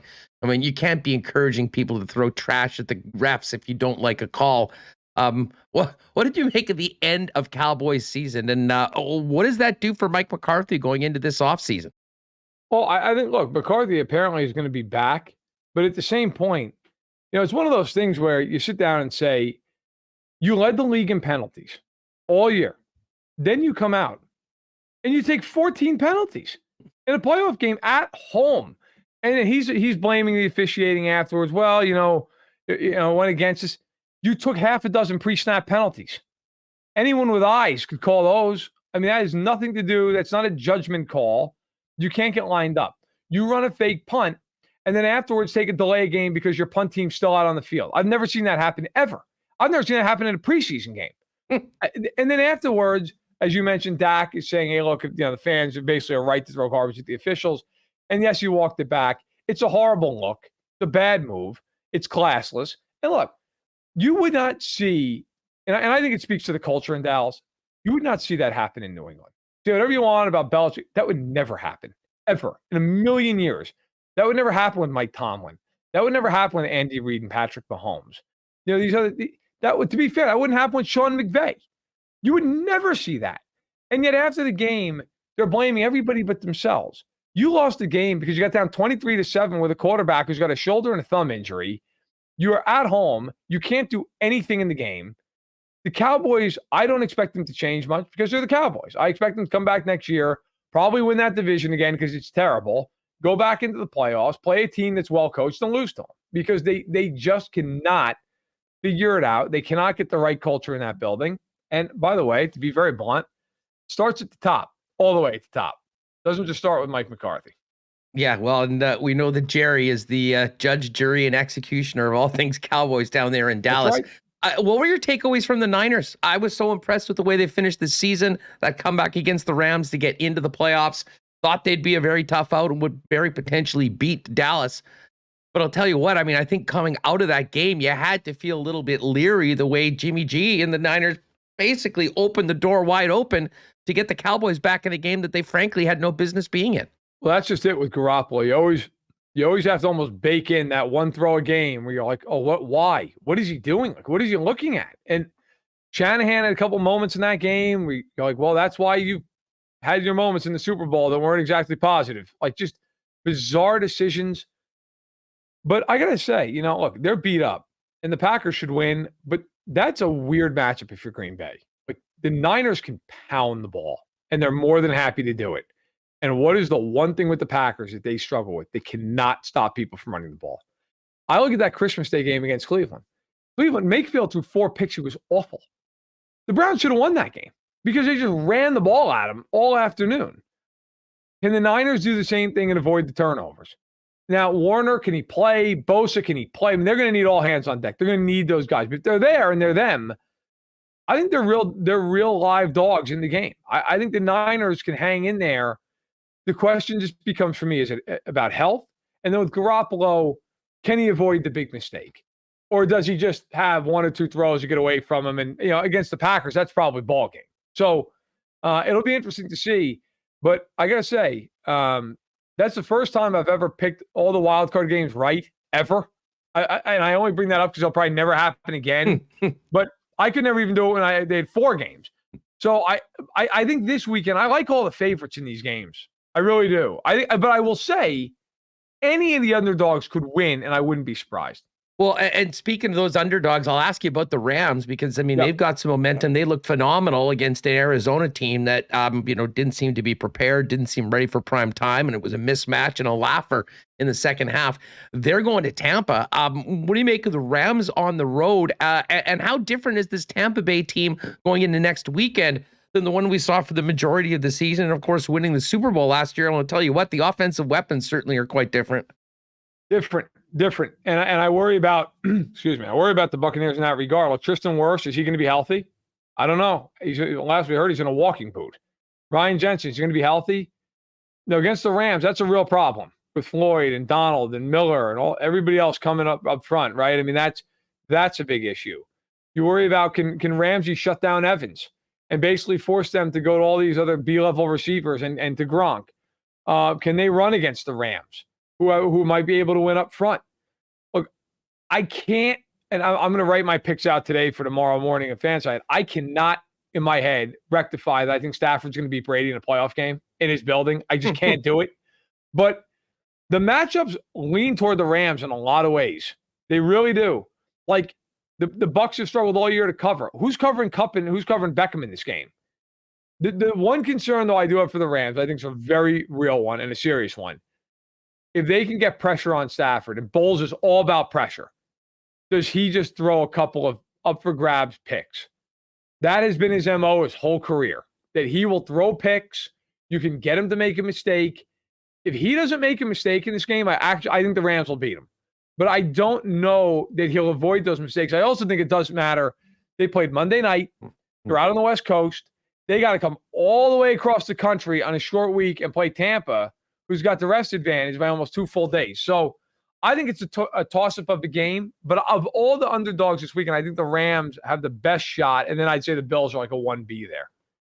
We're in conversation talking NFL with Matt Verderame of FanSided. You can give him a follow on Twitter at Matt Verderame. Hey, Matt, before we go, we saw Mike Mayock got a pink slip yesterday. There were already 8 coaching vacancies. Wouldn't be surprised if there's another after what happened with Arizona and Cliff Kingsbury's tenuous title. When you look at the landscape of the National Football League, I won't get you to go through all of them, but what are the best jobs out there coaching-wise, and who, in your opinion, are the best candidates that are most in demand? You know, of all the jobs, it's weird. There's not a job that jumps out to me. Like a lot of years, you look at it and go, oh, those 2 jobs are the plum jobs, are the best jobs. I don't know that there's one that I really feel like. The Raiders have a lot of talent in some regard, but you're going to an owner that I don't know that you're all that excited to work for. The Vikings, I think, have very strong ownership. They have a lot of talent. I like that job. I just wonder, are you happy about having Cousins? Jacksonville has Lawrence. And if you love Lawrence, then you should be happy, but they never win anything. And I don't know that you're all really excited to work for Trent Baalke. So there's a lot of pluses and minuses. I think Denver's an underrated job, but you got to find that quarterback. As far as the candidates, there are some pretty good ones. I mean, look, Bieniemy's been a guy who's out there forever, but it doesn't appear like he's going to be able to get a job. Kellen Moore is a guy who a lot of people believe in and like. McDaniels is somebody who people like, but it seems as though he's almost a head coach in waiting in New England, it feels like at this point. I like Dable. I think Dable would be a really, really good hire. Gannon out of Philly has gotten a lot of play, the D coordinator there. I don't totally get that. I don't feel like they were great defensively this year, but he seems to be a hot name. And then, look, Flores is a guy who I think any team would be lucky to have. I think Brian Flores did a great job in Miami. So there's a lot of good candidates. There really are. But there's also a quarter of the league looking for openings. So somebody's gonna fill that job quicker than others, and then other teams will be scrambling. Let me just ask you about Bieniemy to expand a bit on that. I mean, listen, he's been OC of the greatest show in the National Football League for the last few years. Does he just not interview well? Do people not give him the credit he deserves because he's working under an offensive genius like Andy Reid? You know, I think it's a combination of, he's a very strong personality. I have no idea if that means he doesn't interview well or not. In fact, if you watch his pressers, I have a hard time believing he doesn't interview well. He seems exactly. to be a very charismatic guy. And I've only talked to him briefly in person a few times, just, at different pressers and whatnot. I've always been really impressed by him. I do think there's something to the idea that, well, Reid just kind of runs that offense and how involved is he? But to me, that's nonsense. I mean, Doug Peterson was the OC there. He did okay in Philly. Matt Nagy, I get it. People ran him out of Chicago, and rightfully so. Like, it didn't work out. But Matt Nagy went to the playoffs 2 times with Mitch Trubisky. Like, it wasn't like he had John Elway in his prime there and was winning 8 games. So Reid's coaching tree, by the way, includes McDermott, who's coaching this weekend, John Harbaugh, who's been a hell of a coach. Like, Andy Reid's coaching tree has been a damn good tree. So I don't get it. I think Bieniemy should have had a job years ago. I think he's been wrongfully passed over. I think he'd be a hell of a hire. But it hasn't worked out. And this year, I've only heard that Denver had interest in interviewing him. I haven't even seen anybody else raise interest. Yeah, it is a bit of a head scratcher. Well, of course, Bieniemy is going to be working on Sunday at that late Bills game just on the way out. Matt, when you look at the matchup between the Chiefs and Bills, is there one aspect of the game that you think will be pivotal into determining who is still standing when we get down to the Final Four? Does Allen rush for more than 50 yards? If he does, I think they're going to win the game.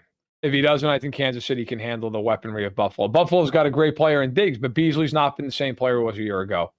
I think the Chiefs can match up with the rest of their receivers. Allen's got to create some chaos with his legs in this game. If he can't do it and he's got to sit back in that pocket, I think it's a problem. The other thing is, without Tre'Davious White, can the Bills slow the Chiefs down in this game?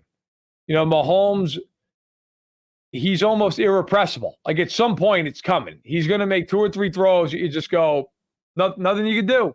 There's no coverage for it. If the Bills can get Allen on the run, on the move, make some plays with his legs, I think they can get this game to where they can win. If they can't, then I think it becomes more of a game that Kansas City looks at and goes, all right, we might have the better pass rushers. We may have a little bit of a stronger line. We can win by winning up front and letting Mahomes just do his thing and making magic 3-4 times. So I think it's the best game of the weekend. I think either team can win. I like Kansas City close. If the game was in Buffalo, I'd probably go the other way. But it's going to be a great game. And I think whoever wins is going to be the odds-on favorite in the AFC title game. Oh, cannot wait for it. Matt, I know you and the gang over at FanSided are busy this week. Thanks so much for the time. What do you guys have cooking up over at FanSided that people can check out? A lot. We got our picks going out Thursday. We'll have wall-to-wall coverage of all the games over the weekend. Monday morning, my Stack the Box column comes up. It covers the whole league. And then we'll have the Stack the Box podcast, which is Tuesday morning at 11 o'clock Central Time. It's on YouTube. You can check it out. Subscribe to the channel. And if you can't watch it live, no problem. You can just subscribe on iTunes and just hear it as you would any other podcast. Great stuff. Matt, thanks so much for the time. Really appreciate it. Enjoy what should be an amazing weekend in the NFL. Thanks a lot. Take care. All right, great stuff. Getting ready for what should be an awesome weekend for NFL fans. The Final 8, the divisional playoffs. What a weekend we have coming up with 2 games on Saturday, 2 games on Sunday. Big thanks to Matt Verderame for popping by for a visit today on Winnipeg Sports Talk. Hey, our friends at Nick and Nicky are cranking through the winter with all sorts of options for you to keep your ice cream fix there, as well as some amazing, amazing treats, including the ultimate grill burger, French fries. Their honey barbecue chicken fingers have always been a personal favorite. Now they have introduced the buffalo chicken fingers. Check them out at your next trip to any of the 4 Nick and Nicky DQs. The DQ in Niverville, DQ Northgate, both with drive-thrus, DQ Polo Park, and of course, DQ St. Anne's now open year-round. And you can order from the DQ St. Anne's on Skip the Dishes and Uber Eats. And if you have the need for one of the world-famous DQ ice cream cakes, hit them up on Instagram at DQ Manitoba. Let them know what you want. They'll get it done up custom for you, available for a quick and easy pickup at any of the 4 Nick and Nicky DQs. A big shout out to our friends at Canadian Club, our official whiskey and spirit here on Winnipeg Sports Talk. Of course, Canadian Club's been with us throughout the year, and of course are also the official spirit of the Winnipeg Blue Bombers. So you can pick up the great taste of Canadian Club when we're back at the stadium this year, cheering on the back-to-back Grey Cup champs. In the meantime, you can get the great taste of Canadian Club at fine restaurants and bars throughout the city, and of course at your local Manitoba liquor marts. And Bomber fans, next time you're in a liquor mart, you might still be able to grab one of those limited edition 2021 commemorative Jim Beam glasses celebrating the Bombers 2021 championship. Oh, those are available in limited numbers, along with the purchase of Jim Beam at local Manitoba liquor marts. All right, we're going to get to the Coolbet Lines coming up. But before we finish up, Remo, some funny things happening on social media with Brad Marchand, who actually has kind of surprisingly turned into, I will say, a must follow, and a guy that, as sharp as he is on the ice with some of his chirps, he's bringing them to the rest of the world too. And now he's going at it with the Carolina Hurricanes, albeit after being embarrassed on home ice by those Canes last night, 7-1, as Carolina dropped a smackdown on the Boston Bruins at the TD Garden. Yeah, so this is the story on that one. Vincent Trocheck of Carolina was I guess has asked if his game was similar to Brad Marchand's, and his response was, "Are you calling me a rat?" Which is a funny response, although, I mean, it's a kind of a compliment. Brad Marchand's a great player. So what happened was Brad Marchand went on Instagram and posted, let me bring it up real quick. He posted his Hockey DB and Vincent Trocheck's Hockey DB pages and said, that is like comparing a Lamborghini to a Prius. And let me pull out. Let me pull it up. Hold on. Sorry, I should have had this ready, but I do not. That's okay. So he posted that, and then last night after the game, Carolina posted on Twitter. They said L stands for Lamborghini, saying that Boston got the big L.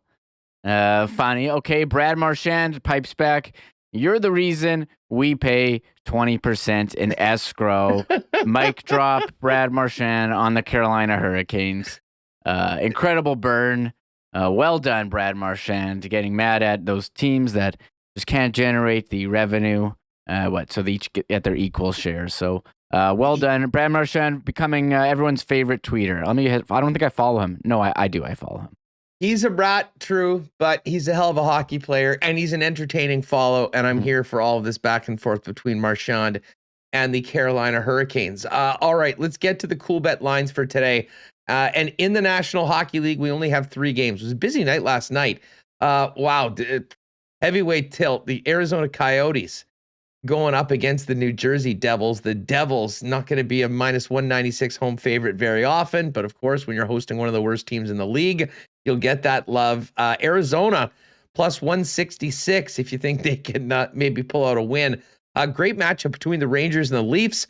The Leafs are the road favorite at minus 143. Rangers still like right up near the top of the East, not getting any respect. Plus 121 home underdogs against the Toronto Maple Leafs. And then the Avalanche, no surprise, heavy favorite, minus 270 on the road against the Anaheim Ducks, who of course have Troy Terry, who was one of the write-in votes along with Nazem Kadri, who made the All-Star game.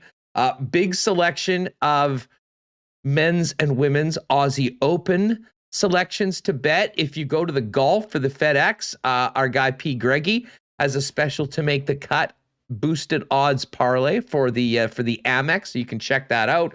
All the tournaments are both. Amex starts in I think down in Palm Springs tomorrow on the PGA Tour, and a star-studded lineup playing over in Abu Dhabi on the European Tour, including Colin Morikawa and Rory McIlroy. So if you want to get any action on the golf for the weekend, go do that before they tee off for tomorrow. And updated lines for the National Football League. Let's see if we've had any movement. Not really. Bengals still 3.5-point underdogs against the Tennessee Titans. The Niners still laying 6 or a 6-point underdog. Packers laying 6 points at home in the Saturday night game. Buccaneers Rams staying at 3 points. The Bucks, although Bucks even money at 3, so a little bit of love right now and some momentum for the Rams. And then the Bills Chiefs game staying at 2.5. Kansas City a 2.5-point favorite against the Buffalo Bills. That game 5:30 p.m. Sunday afternoon at Arrowhead Stadium. If you haven't bet at Coolbet before, use the promo code WST for a 100% bonus on your first deposit up to $200. Remo, what's going on for tonight? Are you going to take in any of these games? A little streaming? I know Kabilis will be turning in. I kind of like it with these light slates on Wednesday. Obviously, we don't have any football on Wednesday. Actually been watching more wrestling on Wednesday. It's sort of now, it used to be Monday night. Well, now it's sort of Wednesday nights, the wrestling, because they play AEW. What I've really liked afterwards on TSN2, they played some episodes of Dark Side of the Ring. And if those are on again tonight afterwards, I will be checking them in. I've really, really enjoyed that documentary series. Yeah, Dark Side of the Ring is very, very good. So I don't know what you're doing. I don't think I'm going to be watching any of these games. I'm going to take a break after last night's big slate. I'll return tomorrow, but I guess maybe I'll tune in. I don't have any plans. Keep catching up on my shows with my wife. I'm reliving the I mentioned last week. It's American Crime Story season 3 on Bill Clinton, Monica Lewinsky. Yeah, it's blue pretty dress. Pretty good. Yeah, pretty good so far. Yeah, it made an appearance for sure. Of course it did. Yeah. Atomic Kong. Love Vejmelka on DraftKings tonight. Man, it was so funny when Vejmelka did what he did to the Leafs last week. Everyone was mentioning that, they had never heard of this guy. I mean, literally our exact response from a month earlier when he had the 46 save shutout here in Winnipeg. Obviously, that didn't make it out east, but they got Vejmelka, and who knows, maybe the New Jersey Devils will get Vejmelka tonight. Nice tip from Awesome Kong. Hey, Remo, last thing to do before we go, we want to give a big shout out to our friend Sean Fitzgerald of The Athletic. who hit us up and included a little Winnipeg Sports Talk update on a really interesting piece at The Athletic right now, and a little bit of a where are they now of so many of the Bell media members that were whacked last early February in the aftermath of a certain day that they put a lot into before all those government subsidies came in just in time to fire everybody. Yeah, really nice. Sean's done a great job talking with me. I mean, I gave him such a golden quote. I gave him the best quote. I don't know why he wouldn't go to me again. Just kidding. He asked, you took a turn here. And so he did. Where are they now? What are people up to? Who's in this article? Dan O'Toole, Natasha. Oh, there's Rick Ralph, an update from him. And who else? Rob Fay, people, Brent Wallace. So Rob Fay started a pro wrestling organization, which is amazing. Speaking of wrestling. Exactly. So, I appreciate Sean including us. We were in one of the top 10 Canadian sports media stories of 2021, which I might have to put on my bio. But so check out that article in The Athletic if you don't subscribe. I would recommend doing that just to read Murat, but you also get everything else. Yeah, of course. Next week, February 9th, the anniversary of, Black Tuesday here for all of us. I think 2 weeks. I think that's like three weeks away, actually. It's the 19th. February 9th. February 9th, I can tell you. Sean's is the a bit date. Early. He's a bit early here on this. I do remember that. Well, we're just getting ready it up. He just got it right up in time for Let's Talk Day. Still can't believe they're actually going through the motions of doing that again this year, considering what happened last year. But whatever, that's for their PR department to handle. Anyways, thanks for Sean to Sean for doing that. And we're already planning what should be a real fun. I think we're going to have a little bit of an old station reunion that week on Winnipeg Sports Talk. We'll put out invites to all the guys who have come on at times throughout the year, but we'll pack them all in that week. It'll be a special week on Winnipeg Sports Talk. And then a month after that, our year one anniversary on the 8th of March, after starting in earnest daily with programming here on our YouTube channel on March 8th of 2021. Thanks to so many of you who've been with us pretty much since the start, as well as everyone that has come here new. If you haven't already, do us a favor, hit that thumbs up button and make sure you've hit the red subscribe button. And hey, by the way, Turd Ferguson, I'm not sure if you're still in here. I saw you here earlier before. Thanks very much for that DM. That was a real nice note. Passed it on to Remis as well. We really do appreciate it. Hey, it's been a great show. We've gone a little long. Got to get this podcast up. Huge thanks to Murat for joining us. Shout out to Matt Verderame of FanSided. Of course, the Jets media team for getting that Blake Wheeler audio for us so we can have that for you as well today. Appreciate that. Big game tomorrow in Nashville. We'll be all over it. Mike McIntyre is going to join us from Music City to tee it all up. And then we'll have Kenny join us on Friday to recap that game and look ahead to a very, very busy weekend for the Winnipeg Jets. And it's not getting any less busy, as we saw with those made-up games. Jets are going to be playing 5-7 and 7-10 in the month of February. So if you haven't liked this last few weeks with a lot of downtime, don't worry. That's not going to be the case in the month of February. Now we'll cross our fingers and hope that we might actually be able to get into some of these games in the downtown arena, depending on what happens with the virus and what the authorities have to say when presumably new health orders will come in for on the 1st of February. Great stuff today. Thanks to all of our sponsors, Nick and Nicky DQ Groups, CC, Canadian Club Whiskey, Coolbet Canada, Boston Pizza, Princess Auto, Little Brown Jug, Not Auto Corp, Royal Sports, Manitoba Battery, Culligan Water, Vita Health, and our friends downtown making the sweetest custom suits around at F Apparel. Game day tomorrow, folks. We'll be live at 1 p.m. getting you ready for the Jets and Nashville Predators. And we'll find out who's going to be playing. No Nikolaj Ehlers. Didn't sound like Blake Wheeler is going to be able to go. We'll find out more from the morning skate, and we'll have it all for you tomorrow live at 1 o'clock on YouTube and in your podcast feed just after 3 p.m. Thanks, everyone. Stay warm. Have a great night. We'll see you tomorrow on Winnipeg Sports Talk Daily. Oh, my God. Oh! Shut it down. Let's go home. Thanks for tuning in to Winnipeg Sports Talk Daily. Make sure to subscribe on YouTube and your favorite podcast feed at winnipegsportstalk.com.